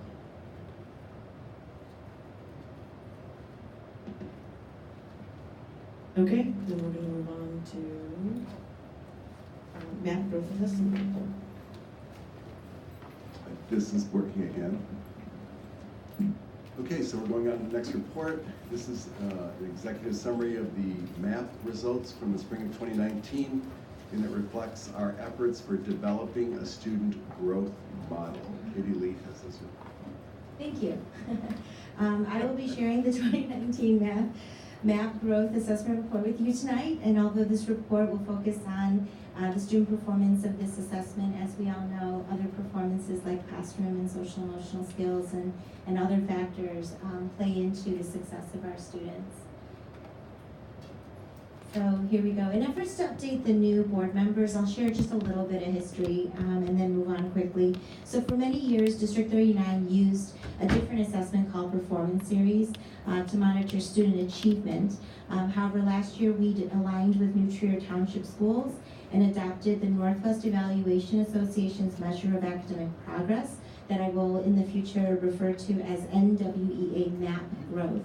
The district administrators this computer adaptive assessment as one tool to monitor 2nd through 8th grade students' achievement and growth, and 3 times yearly, fall, winter, and spring. And students were assessed in reading and mathematics for the first time during 2017-2018 school year. So this year produced the second round of data. The board will be presented with district average RIT scores, percentage of students' scores in the average or above range nationally, and the percentage of students who have met projected growth targets within the context of grade level cohorts. And so when the students finish a MAP growth test, a RIT score is calculated, and that indicates the level at which the student was correctly answering questions of similar difficulty and complexity 50% of the time. And RIT, as I've already mentioned, is an abbreviation for RASH unit, which is based on a stable equal interval scale. The equal interval means that the difference between the scores is the same and measures students' performance regardless of age and grade or grade level. This report mimics the fall assessment report in its displays. So this table presents the past 2 years of results for reading, and to serve as an example, the progress of our current 5th grade students, the class of 2022, is highlighted on the screen. So that first row that you see is shares the mean RIT score. The second row shares the percentage of District 39 students who fall in the average or above average range for achievement nationally. And the last row for each cohort is the percentage of students who met fall to spring projected growth targets. So based on this data, we have learned that District 39 students' mean RIT scores in reading indicate a performance that is a full grade or more advanced than national peers. The percentage of students who fall in the average or above average range for achievement has been within 90 to 99% range. And the percentage of students who met fall to spring projected growth targets has fluctuated between 50 to 70% range. The next table represents the past 2 years of results for mathematics, and based on this data, we have learned that the District 39 students' mean RIT score indicate performance that is at grade level range or more advanced than national. So there's a slight difference in those two subject areas. And like reading, however, the percentage of students who fall in the average or above average range for math achievement has been within the 90 to 99% range. And the percentage of students who met fall to spring projected growth targets, again, fluctuated from 50 to 70% range. So NWA provides end-of-year achievement status and growth summary reports that provides us more detailed information about the percentage of students who have met or not met growth projected growth. In this case, NWA MAP organizes students in 4 categories: high achievement, high growth, high achievement, low growth, high achievement, high growth, and low achievement, low growth. So for each of our classes, this type of report can be displayed. District 39's goal is to monitor students' growth for all students.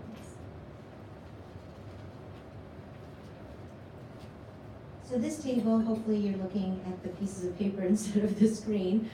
This table provides the percentage of District 39 students who fall in each category in reading by grade level. And the next one provides the same information, but in math. So to explain the percentage of students meeting or exceeding growth projections, Nate Jensen, who is a research scientist at NWA, shares that approximately 50 to 60% of students nationwide meet or exceed growth projections.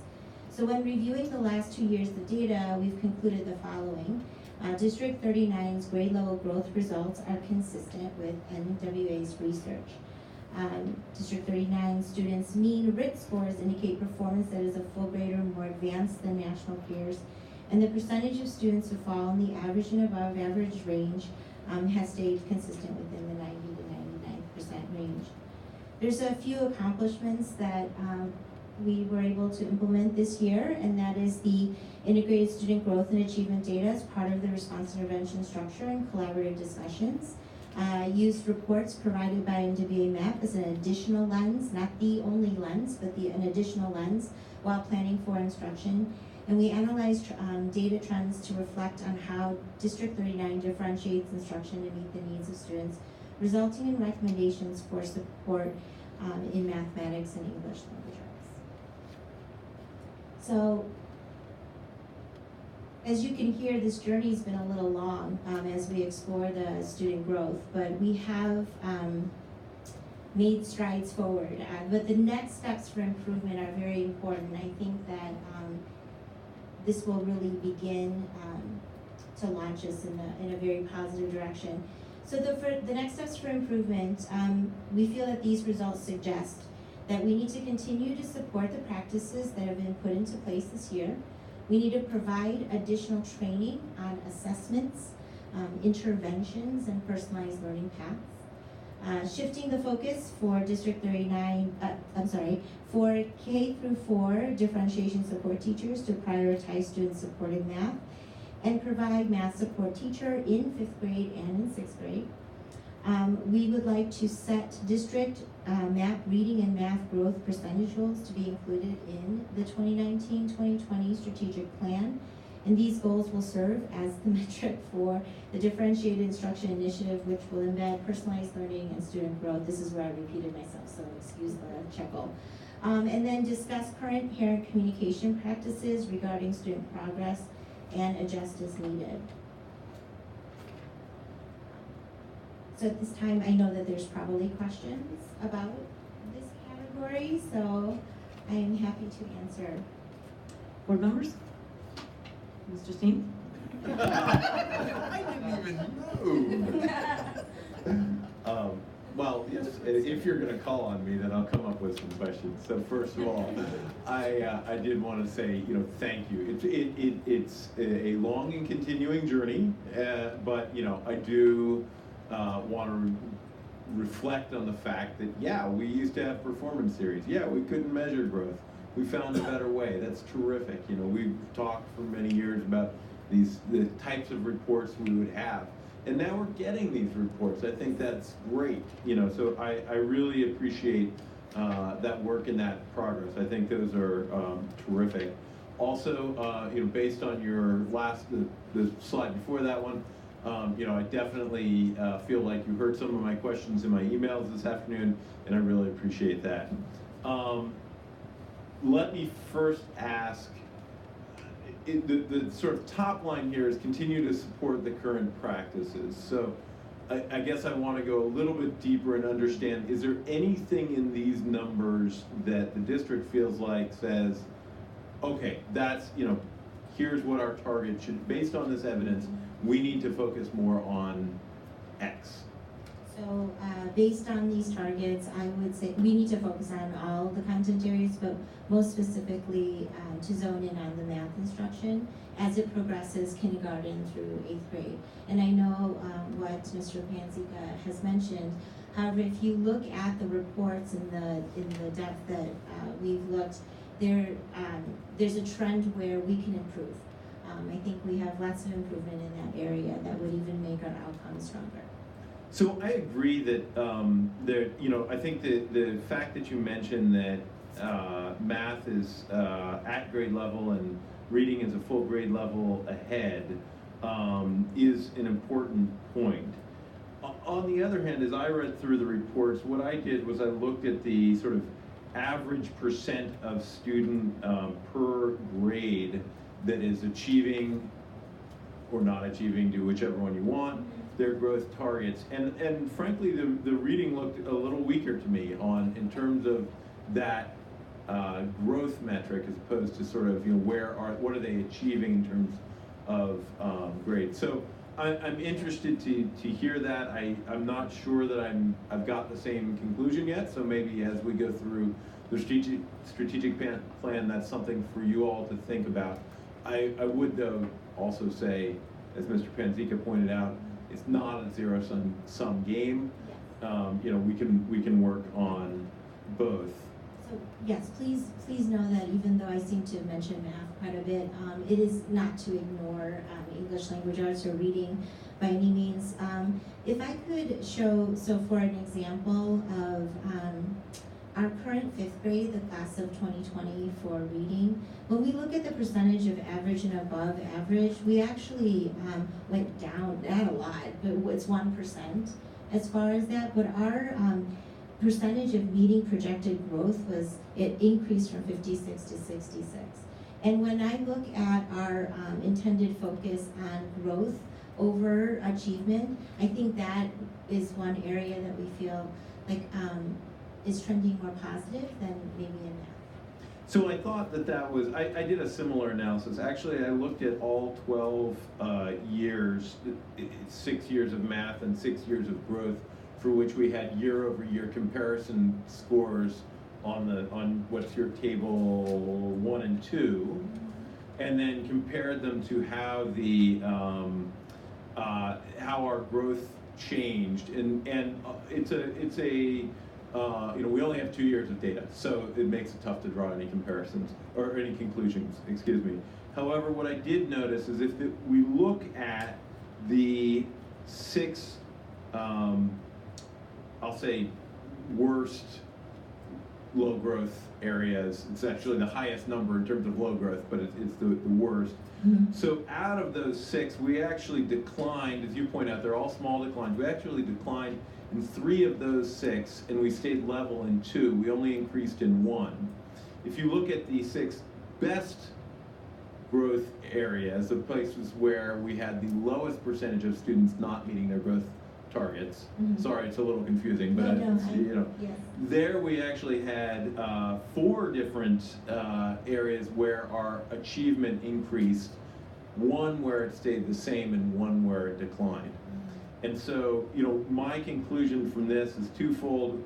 One is, you know, really focusing on the growth will get us to the achievement, and the other is that, you know, it's a bad idea to give me data because I'll do this kind of thing all the time. We enjoy it. Well, in any case, I think so. Okay, I think you know, you're being thoughtful already about how to focus our efforts. I look forward to continuing that conversation because I think there's a lot of depth and information there. Another, and I apologize to my colleagues. I'm going to make 2 more points. One is, you know, as we go through that last point there, discuss parent communication practices regarding the student progress. This is what I was getting to before with the RTGI, and so let me sort of reiterate. I didn't see in this report, were there, you know, how many students did we say, this is a high-performing student, but we need to get them an RTGI because they didn't have the growth we expected? Are we doing that this year? How much? We've definitely had those conversations this year, but I think we can do better. You know, the start of using this data and helping the teachers address it or refer to it on a regular basis is something that we are encouraging and continuing to promote. So definitely that will be part of it. The other thing too is I know I keep bringing up this system, but in EduClimber, when we get the end of the growth data uploaded, what we've done is we've created these bars, and this is new, this is this year end. So, and it's happening right now. So we have these grade bands, and what's nice about this system is that when you hover, you will see and click, then you can see the list of students right away that are high achievement, low growth, or low achievement, low growth, and all the other 2 categories as well. So again, I think we're getting to a point where all of this data is instantaneous, and we've been building that for the past couple of years. So it will even increase the conversation once we provide the necessary training. So it's great. I think we're, giving teachers the right tools. The first step is to know what's going on, right? And having a nice descriptive tool like that is terrific. I guess I wanted to make sure I tied the point together in saying that, to me, part of the RTGI is the parent communication, Yes. right? So, hey, your kid's doing great on achievement, but we're a little worried about the growth. Let's talk about how that goes. And I think that's something that will help us in a number of ways, including educating the parent community, which is where if we start to move our district's goals towards growth goals, we'll want to make sure we're bringing along the parents so that they understand the advantages of that. Right, absolutely. We need to definitely reflect on our practices there. It's just currently, even with as far back as performance areas, that wasn't a natural part of the conversation. We send home the reports as a summative in the spring, but we will definitely reflect on during our meeting or thereafter, how should we approach communication and what is the best venue, what is the best format for that. Great. I love seeing the 1920 strategic plan so that we have, a real timeline here. I wouldn't mind seeing even more sort of, hey, here are our near-term deadlines, but I know we're in the process and we'll get to those. But as we go through this in the fall and talk about this, I'd love to see those goals, and you definitely did hear me on setting targets. The last question I have is, one of the reasons that we found MAP attractive is because we could compare to other districts nearby. And I'm just wondering, do we have any data from our other feeder districts? So we have placed the order. If we go through NWA MAP, then I've placed the order, and so I was anticipating this type of report to be in the fall assessment.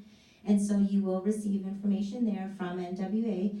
We do have a data consultant. I don't know to what extent we are continuing to use him for the township, but I could submit our scores and he can run an analysis as well. So I think we have two different opportunities to get the information that you'd like that I could present in the fall assessment report. And then that's great, thank you. Mm-hmm. And I just want to sort of tag on to that. You mentioned that 50 to 60% achieving growth according to NWA is a pretty typical nationally. I want to make sure that we are aiming higher. Well, aiming, yes, We will aim higher. and aiming appropriately, right? Yes. Because if that's sort of a national average, we are a different district than Yes. most national averages. So Mhm. that's why I am sort of making sure that we get an appropriate peer group, and I'm sure you all appreciate that because we've Yes. talked about that. before. Absolutely, because we also have to juxtapose the fact that we're a higher achievings, where our mean RIT Yep. is beyond the national peers. So absolutely. Wonderful. Thank you very much. Sure. Other board members?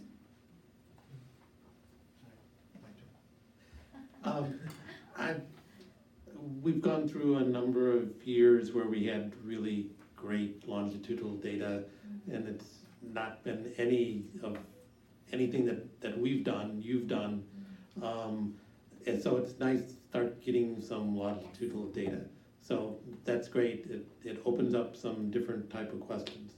And again, I applaud what we're trying to do in math, and I'll say it again, I love math, and I think it's really important that we keep that focus, so that's really good. However, it looks like there's some noticeable differences for how well we do in math and ELA, and ELA is not as good. So one category that I was looking at was, again, high-performing district, our goals are better, our goals aren't to be, better than the average, our goals are to be, as high as they can be. In math, when we look at the national mean scores, we keep going up, and we get farther and farther above the outside range on the math. As we get into 7th and 8th grade, that's a nice trend. In English, we basically don't improve that much. If you look at, and you have, I'm sure, but our grade 6 and our grade 7 mean RIT scores are the same. Our grade 8 mean RIT score is just equal to the top range of the mean, and again, that's just one way of looking at it, but in the math side, in 8th grade, we're 5 points above the mean. So that's a concern.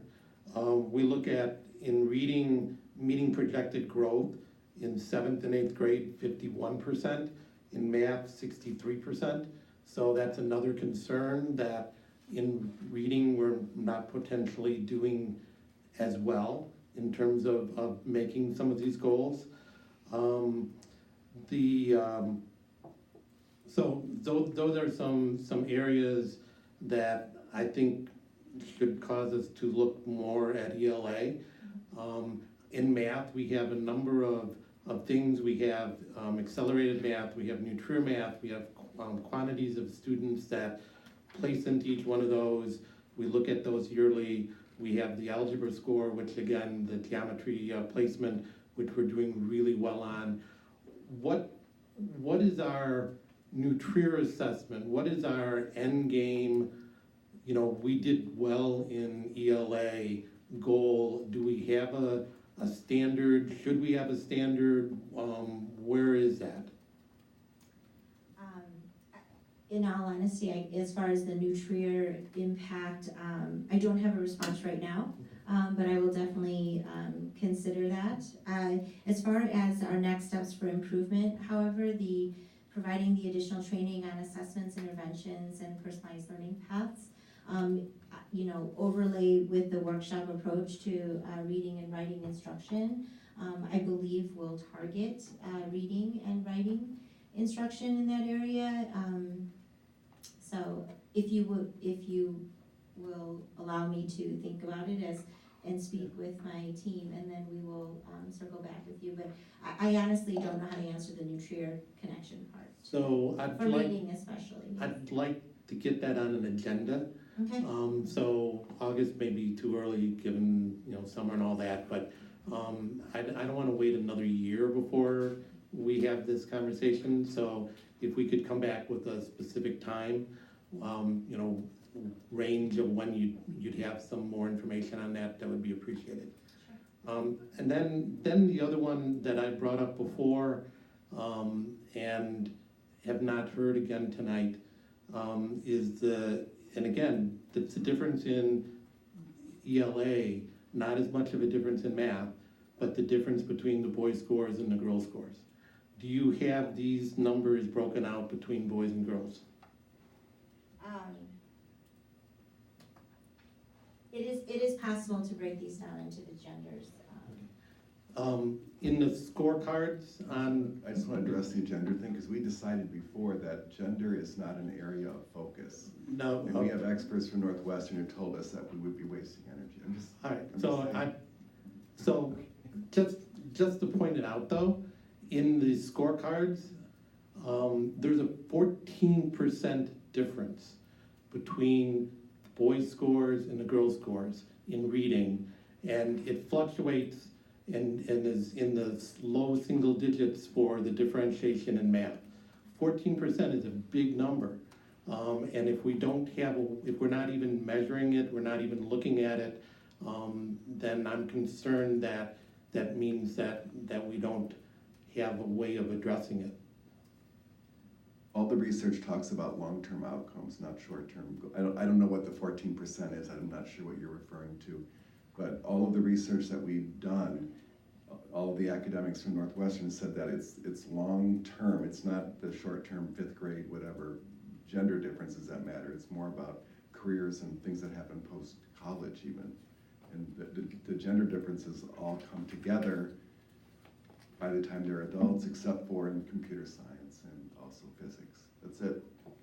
That's what the research shows. We can bring that back. We can bring that research back. Yeah, the scorecards that are available, the Illinois State scorecards, do break it out by male, female. Yes, the state standard has those type of double digits. Many of the feeder schools to Nutria have those double digits. Kenilworth, by the way, does not. Kenilworth has like a 3 or 4% difference. But my question is, I understand, long-term and all those type of things, but we prepare our students for Nutria, And if there's a 14% difference, that means going into New Trier, there's a statistically significant, and the studies you did before, the statisticians came back and said it was statistically significant. There's a statistically significant difference for how they're going to start New Trier. We can't directly control what they're gonna do when they're 25. We have some control over how they do when they get to New Trier, and I'd like to continue to have that discussion. At the very least, I'd like to see the data between boys and girls. Just one last thing. There are statistically significant differences at younger ages. It's natural. It's not necessary, because we addressed this years ago, and we couldn't make a difference. It was not a meaning, and what we learned was that it wasn't a meaningful approach. So I'm gonna leave it there. Okay, I just one last one along those lines. When we look at math scores and we say, how do we help more girls get involved in STEM? We don't say that it's an inherent thing and don't worry about it. I think the fact that we say that about ELA for boys is something that we should consider, whether other places do it better, we can do better than other places. Thank you. I understand, thank you. Other folks? Yeah, Ms. Toole? I just have a quick question, just because you actually mentioned it, Katie. I can't believe I didn't think of this earlier, but you mentioned a couple times with this, you said reading and writing. And this is a reading assessment or reading and writing? This is just reading. It is. Absolutely, yes. Where do we assess the writing? We have common assessments embedded into our curriculum. So most of the time it would be a writing prompt that a particular grade would all participate in, and using a common rubric. That is how it's assessed. There's no this type of assessment for writing because the computer generated scoring is just really not there yet. Maybe in the future. That's unfortunate. It is. Sorry. I know our writing teachers would love that. So, thank you. Thank you. Others? Then I'll just add my 2 cents here. I'm not an educator, but when I initially saw these numbers, when I looked, for example, 49% of the 8th graders in math did not meet their projected growth. That was a surprise to me. And I feel like we should be aiming higher as a district, where significantly more students than 50% meet their growth targets each year.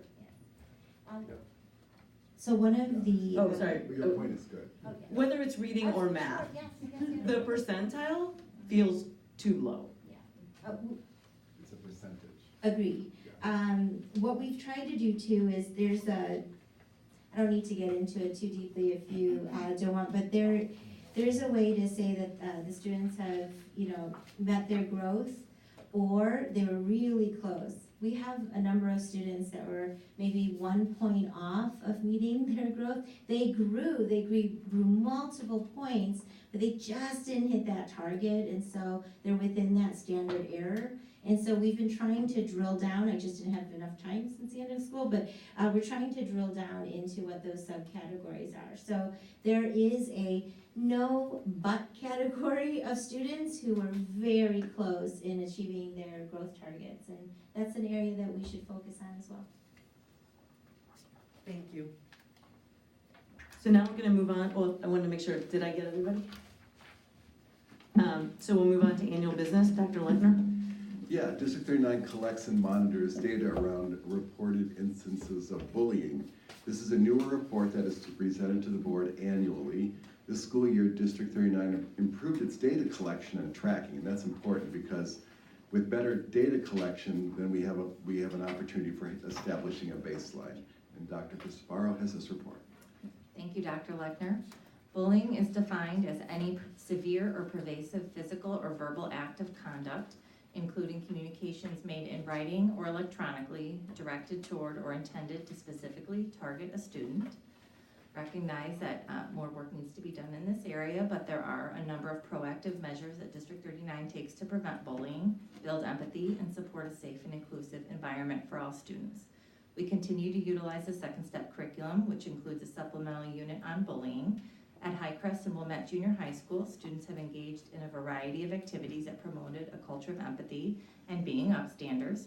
During the month of October, #WeAreUpstander events included daily announcements, assemblies, a kindness challenge, Unity Day, and opportunities for staff and students to create and share upstander videos and stories. All reported cases of bullying are investigated. Last school year, there were only 4 documented reports of bullying, which resulted in 2 founded cases. This school year, there were 17 reported cases of bullying that resulted in 5 founded cases. 4 of the founded cases involved junior high school students, and 1 case involved an elementary student. Of the 5 founded cases, 3 of the cases occurred at school in non-instructional areas, including the locker room, bathroom, and hallway. 2 of the cases involved cyberbullying outside of school, but impacted students in the school environment. With each reported case of bullying, administrators and staff worked with the students and families to ensure the student being targeted was safe and to engage in restorative and educational conversations. Overall, most reported cases of bullying continue to be a social conflict. The increase in documented bullying reports and founded cases is likely due to improvements made in our documenting and reporting procedures. Additionally, at Highcrest and Wilmette Junior High School, administrators emphasized anonymous reporting procedures and encouraged students to report any potential acts of bullying. As such, last year's low incidence of reported bullying is most likely an underestimate, and we suggest considering this year's bullying data as a baseline as we continue to monitor bullying district-wide. Are there any questions? Board members? Mr. Singh? Maybe. All right. I just wanted to echo the thread that somebody, I can't remember if it was you or Katie or maybe it was Kelly, tied together a little earlier, because I think it really does tie this nicely, which is I appreciate the fact that you're recognizing that there probably weren't only 4 cases of bullying and probably weren't only 17 cases this year either. And we also identified earlier tonight that need for a trusted adult for each and every student. And obviously those things go together hand in hand. So I'm looking forward to the work we'll do on that. One of the things that's really wonderful is that I'm excited about is, as sad as we are to see Ray go, you know, I was looking back at our announcement of Dr. Cremascoli, and you know, she's done some really terrific work on having, I think it was above 90% of kids in the district say they had a trusted adult within the district. So that's something that's you know, what a wonderful thing for us to be able to look at and move towards. I think that hopefully will help a lot also with our reporting and then with our resolution. Thanks for the report. Other comments or questions? I think it'll I understand that this would probably have to be anecdotal rather than statistical, but I just wonder what's typical for our peer schools of similar sizes. I know we're just beginning to gather this, but you know, knowing that this is underreported as it is everywhere, just what we're dealing with. Other board members?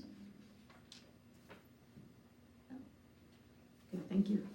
Dr. Lichtman? Yes, Next, we'll move to the Consolidated District Plan. In order to be compliant with the State Board of Education rules and regs, we're informing the Board of Education that ISBE now consolidates all grant information into a single platform. District practices on use of grant funds have not changed. And Katie Lee, is there anything to add? Just a little bit. This means is that the Departments of Student Services, Curriculum Instruction, and Business Office will collaborate in submitting a district plan for the grants that we apply for, which is Title I, II, and IDEA. And we just needed to due diligence for informing the board of this new practice. Okay, next. Okay, this is the resolution declaring the intention to issue $5 million in working cash bonds. This resolution is to announce the public hearing scheduled for August 26, 2019 on the district's intent to issue $5 million in these bonds. The sole purpose of these bonds is for necessary capital improvements to district facilities. Ellen Crispino has this report. Thank you. The Facilities Development Committee reviews recommended facility improvements on an ongoing basis. In addition to the Highcrest and Harper construction projects starting this month, additional construction and renovations will be required at the other elementary schools as part of the phased-in kindergarten enrichment implementation plan. In addition to construction for new initiatives, it is important to repair and maintain the district's existing facilities, including windows, roofs, and boilers, for example. For the property tax limitation law, the amount of the debt service extension-based tax levy for the bonds will not change except for increases associated with CPI. The timing of the bond refunding and the issuance is planned in March of 2020 to keep debt service payments relatively flat.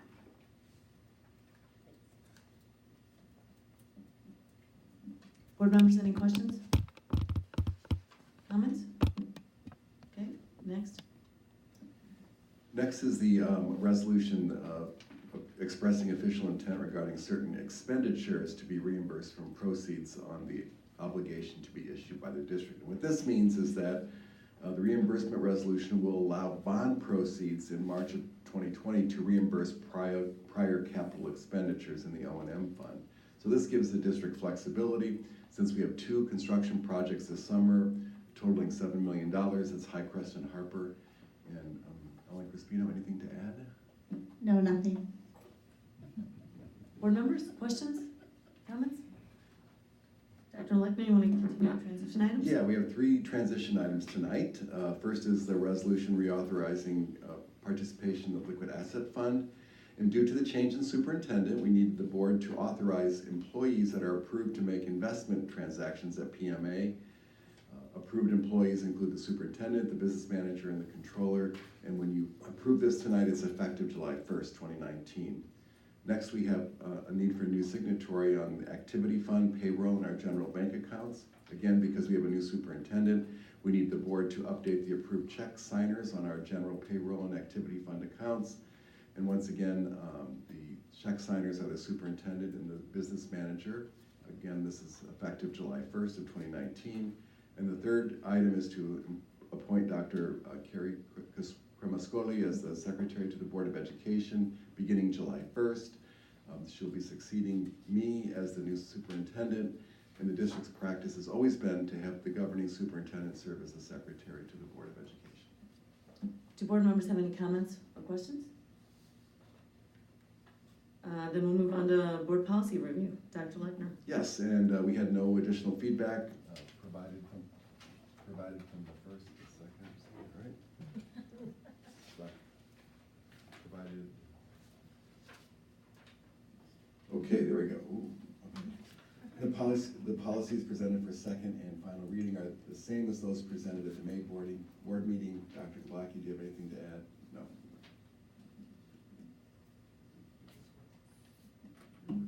Great. Then this is the second opportunity for the audience to address the board. Are there any audience members that would like to speak at this time? If not, we'll continue with our agenda. Action items, Mr. Panzica, the consent agenda. The next order of business is the consent agenda under the action items. Are there any items that the board would like pulled from the consent agenda? Mr. Panzica, please proceed with the motions. I move to approve the personnel report dated June 17, 2019. I move to approve the 2019 through 2021 contractual agreement between the District 39 Board of Education and Wilmette Education Association, WEA. I move to approve the 2019 Administrators' Compensation and Benefits Plan. I move to approve the appointment of the 2019-2020 Administrator for Student Services. I move to approve the attached resolution authorizing payment for goods and services between now and the next board meeting scheduled for August 26, 2019. I move to approve the attached renewal of the State of Illinois School Treasurer Bond in the amount of $14,500,000. I move to approve the 2019 Consolidated District Plan. I move to approve the appointment of Dr. Carrie Cremascoli as Secretary to the District 39 Board of Education effective July 1st, 2019. I move to adopt the resolution reauthorizing participation in the Illinois School District Liquid Asset Fund by the Board of the School District on behalf of which the Treasurer acts. I move to approve Dr. Carrie Cremascoli succeeding Dr. Raymond Lechner, Superintendent, as new signatory for the Activity Fund, payroll, and general bank accounts effective July 1st, 2019.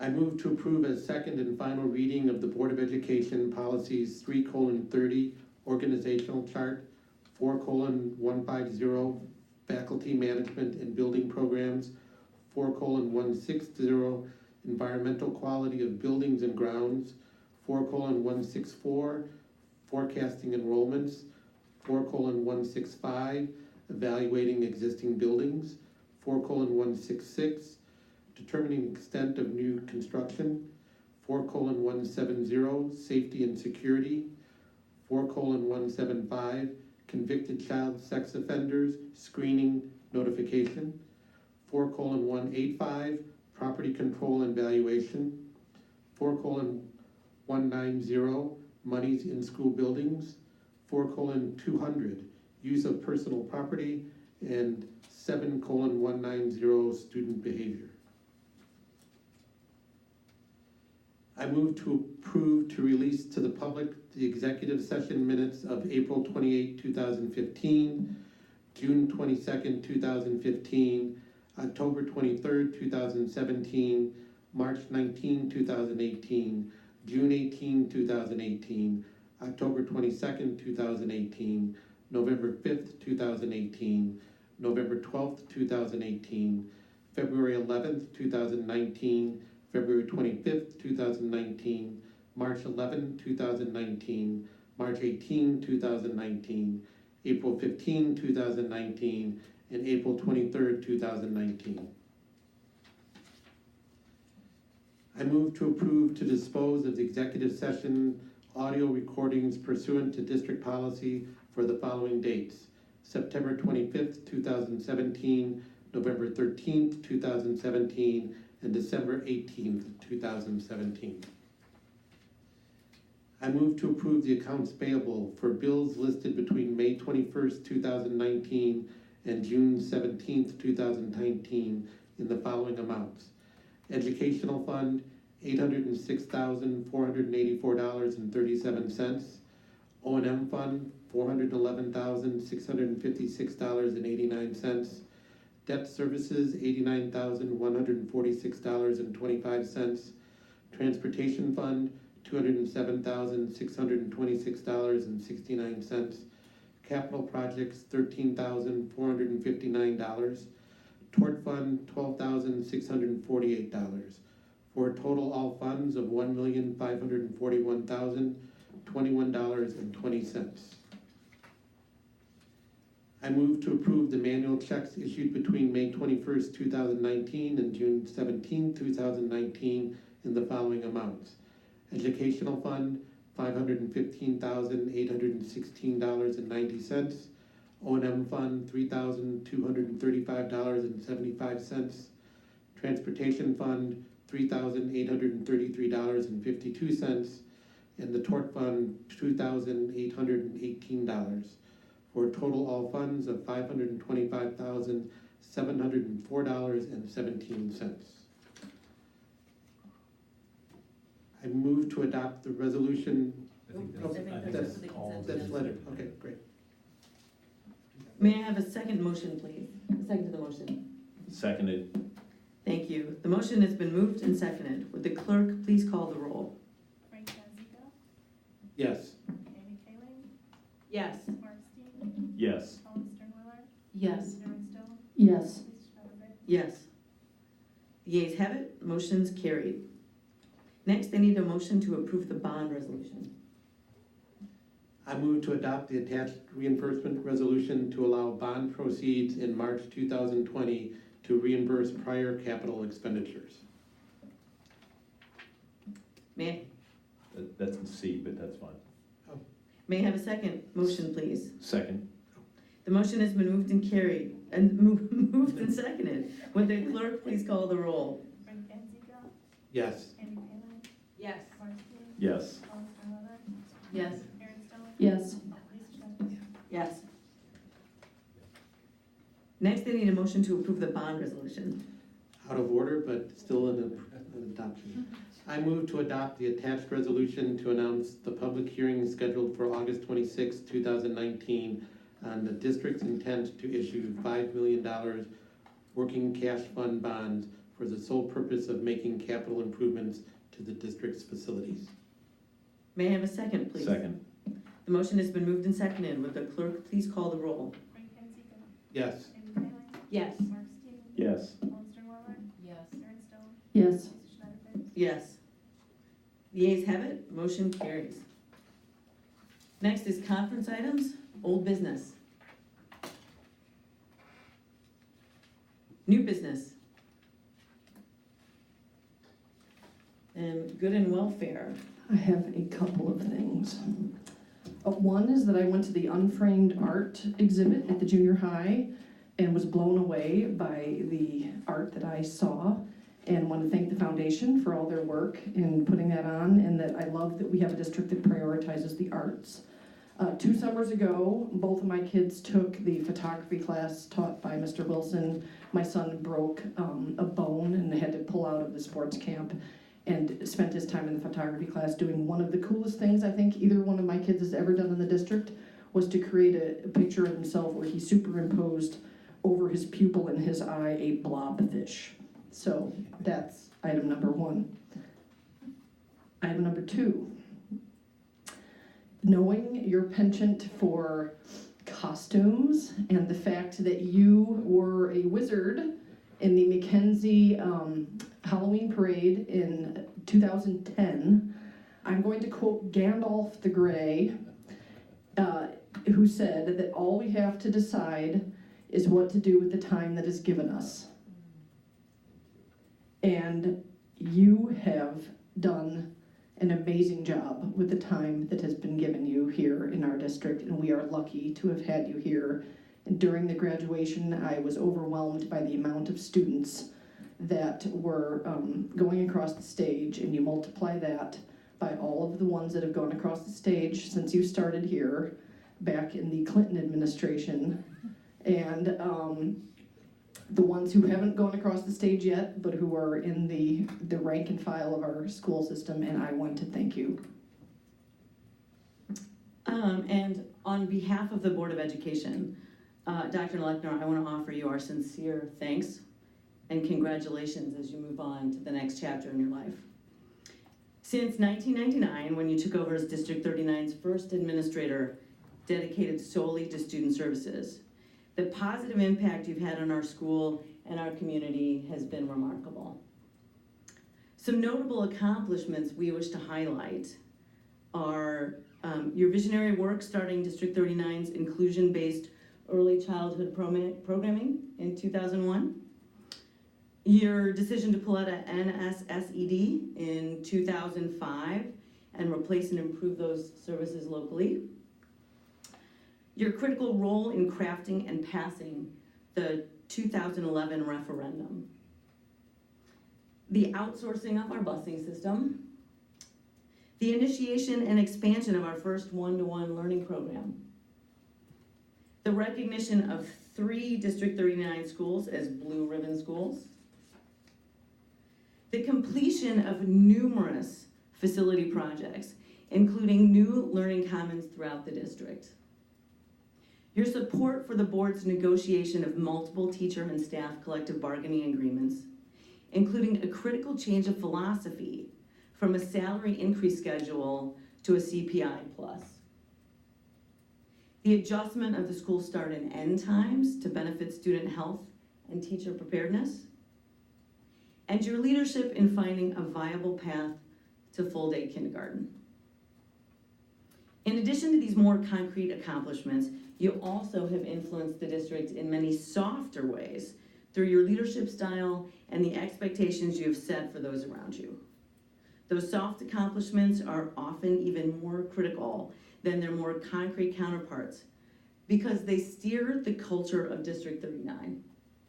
Some of the positive behaviors that you've modeled and expected of your staff include emphasizing and growing our culture of inclusion, develop your employees into positions of increasing responsibility within and outside the district, ensuring the financial strength, stability, and transparency of the district, fostering strong community relations, and laying the groundwork for a smooth succession to the next superintendent.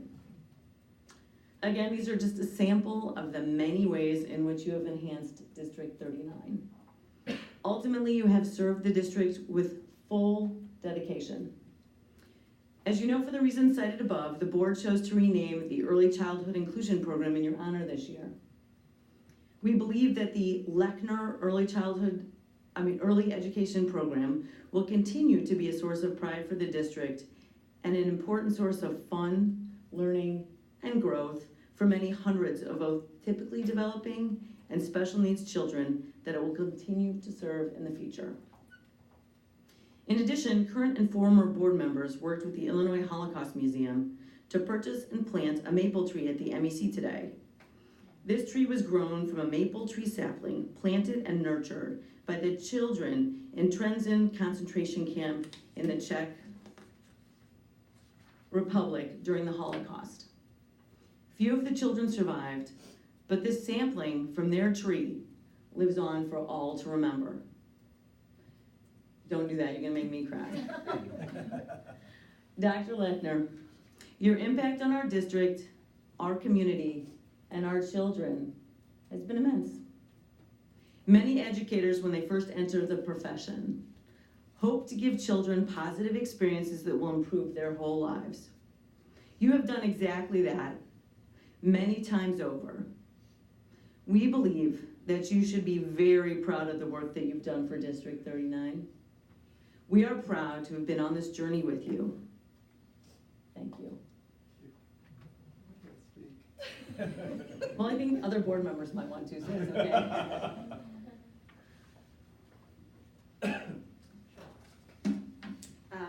From my first interaction with you, when I moved to Wilmette and began advocating for full-day kindergarten, you were open-minded, curious, willing to think creatively, and able to make difficult decisions in the best interest of the district. You have executed your role with integrity, humility, and a clear focus. You view each challenge as an opportunity for improvement.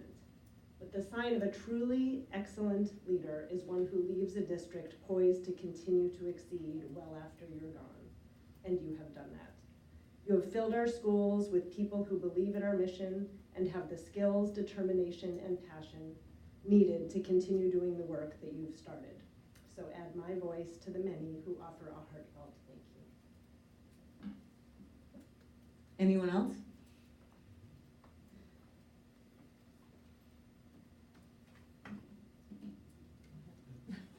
All right, I'll give a pause for some. I think the most important thing that you can say is that did you leave the place better than it was before? I think this school district, we set our standards high. We don't care about average. We don't care about above average. We care about spectacular. And I think you did that. I think you exceeded expectations in many, if not all, parameters. And you, by any measure possible, left this place better than when you came, and that's all you can ask for. Thank you very much for being here.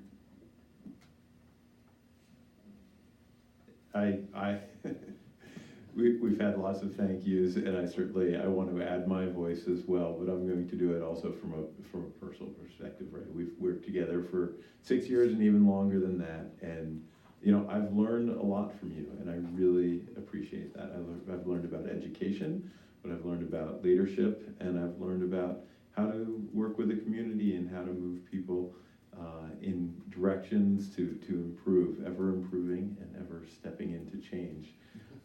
So I wanted to, we've had some roller coasters, we've had some tough things to do, and we've had some fun jokes and that stuff, and I just want to say, I really appreciate all of that time together, and thank you.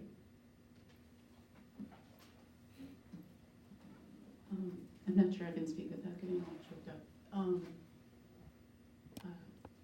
Ray, I don't think my family would be here if it weren't for the work that you've done. Honestly.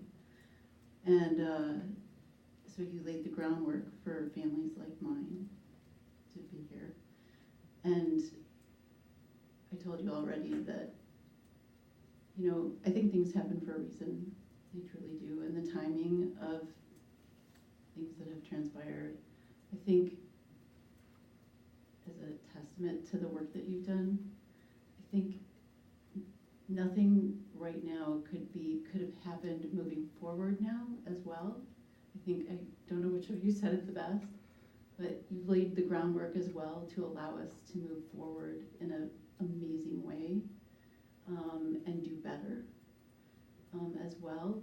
You laid the groundwork initially for inclusion, and I think the world has moved past the word inclusion.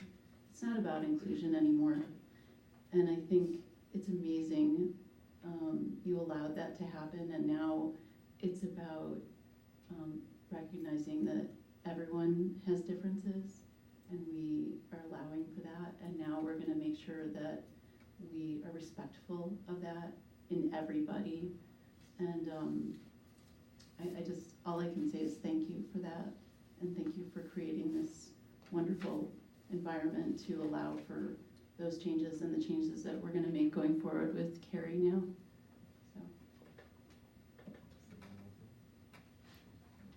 I'm going to circle back. I'll just be really brief, and it's something I said at the board member event in which they surprised me with the tree, which is the essence of who I am, which is all about diversity and inclusion. And for me, it began in 1990 when we did our first pilot of inclusion in Orland Park, and we brought a little girl in from the co-op class into the regular classroom. She couldn't speak, she was in a wheelchair, and within 2 weeks she was smiling and happy and making friends.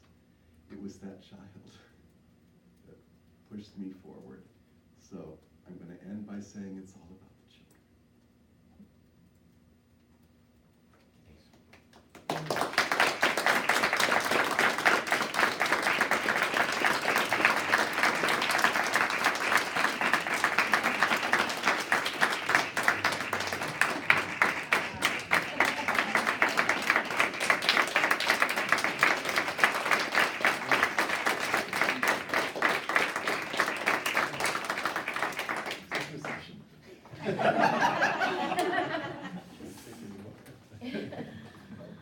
Thank you, everyone, for your heartfelt comments. Thank you again, Dr. Legner.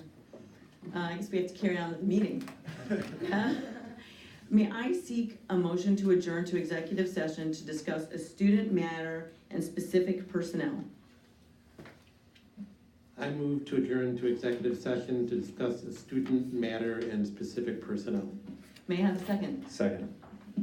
Motion having been made and seconded, will the clerk please call the roll? Frank Panzica? Yes. Amy Paley? Yes. Mark Stevens? Yes. Alistair Weiler? Yes. Aaron Stone? Yes. Schneider? Yes.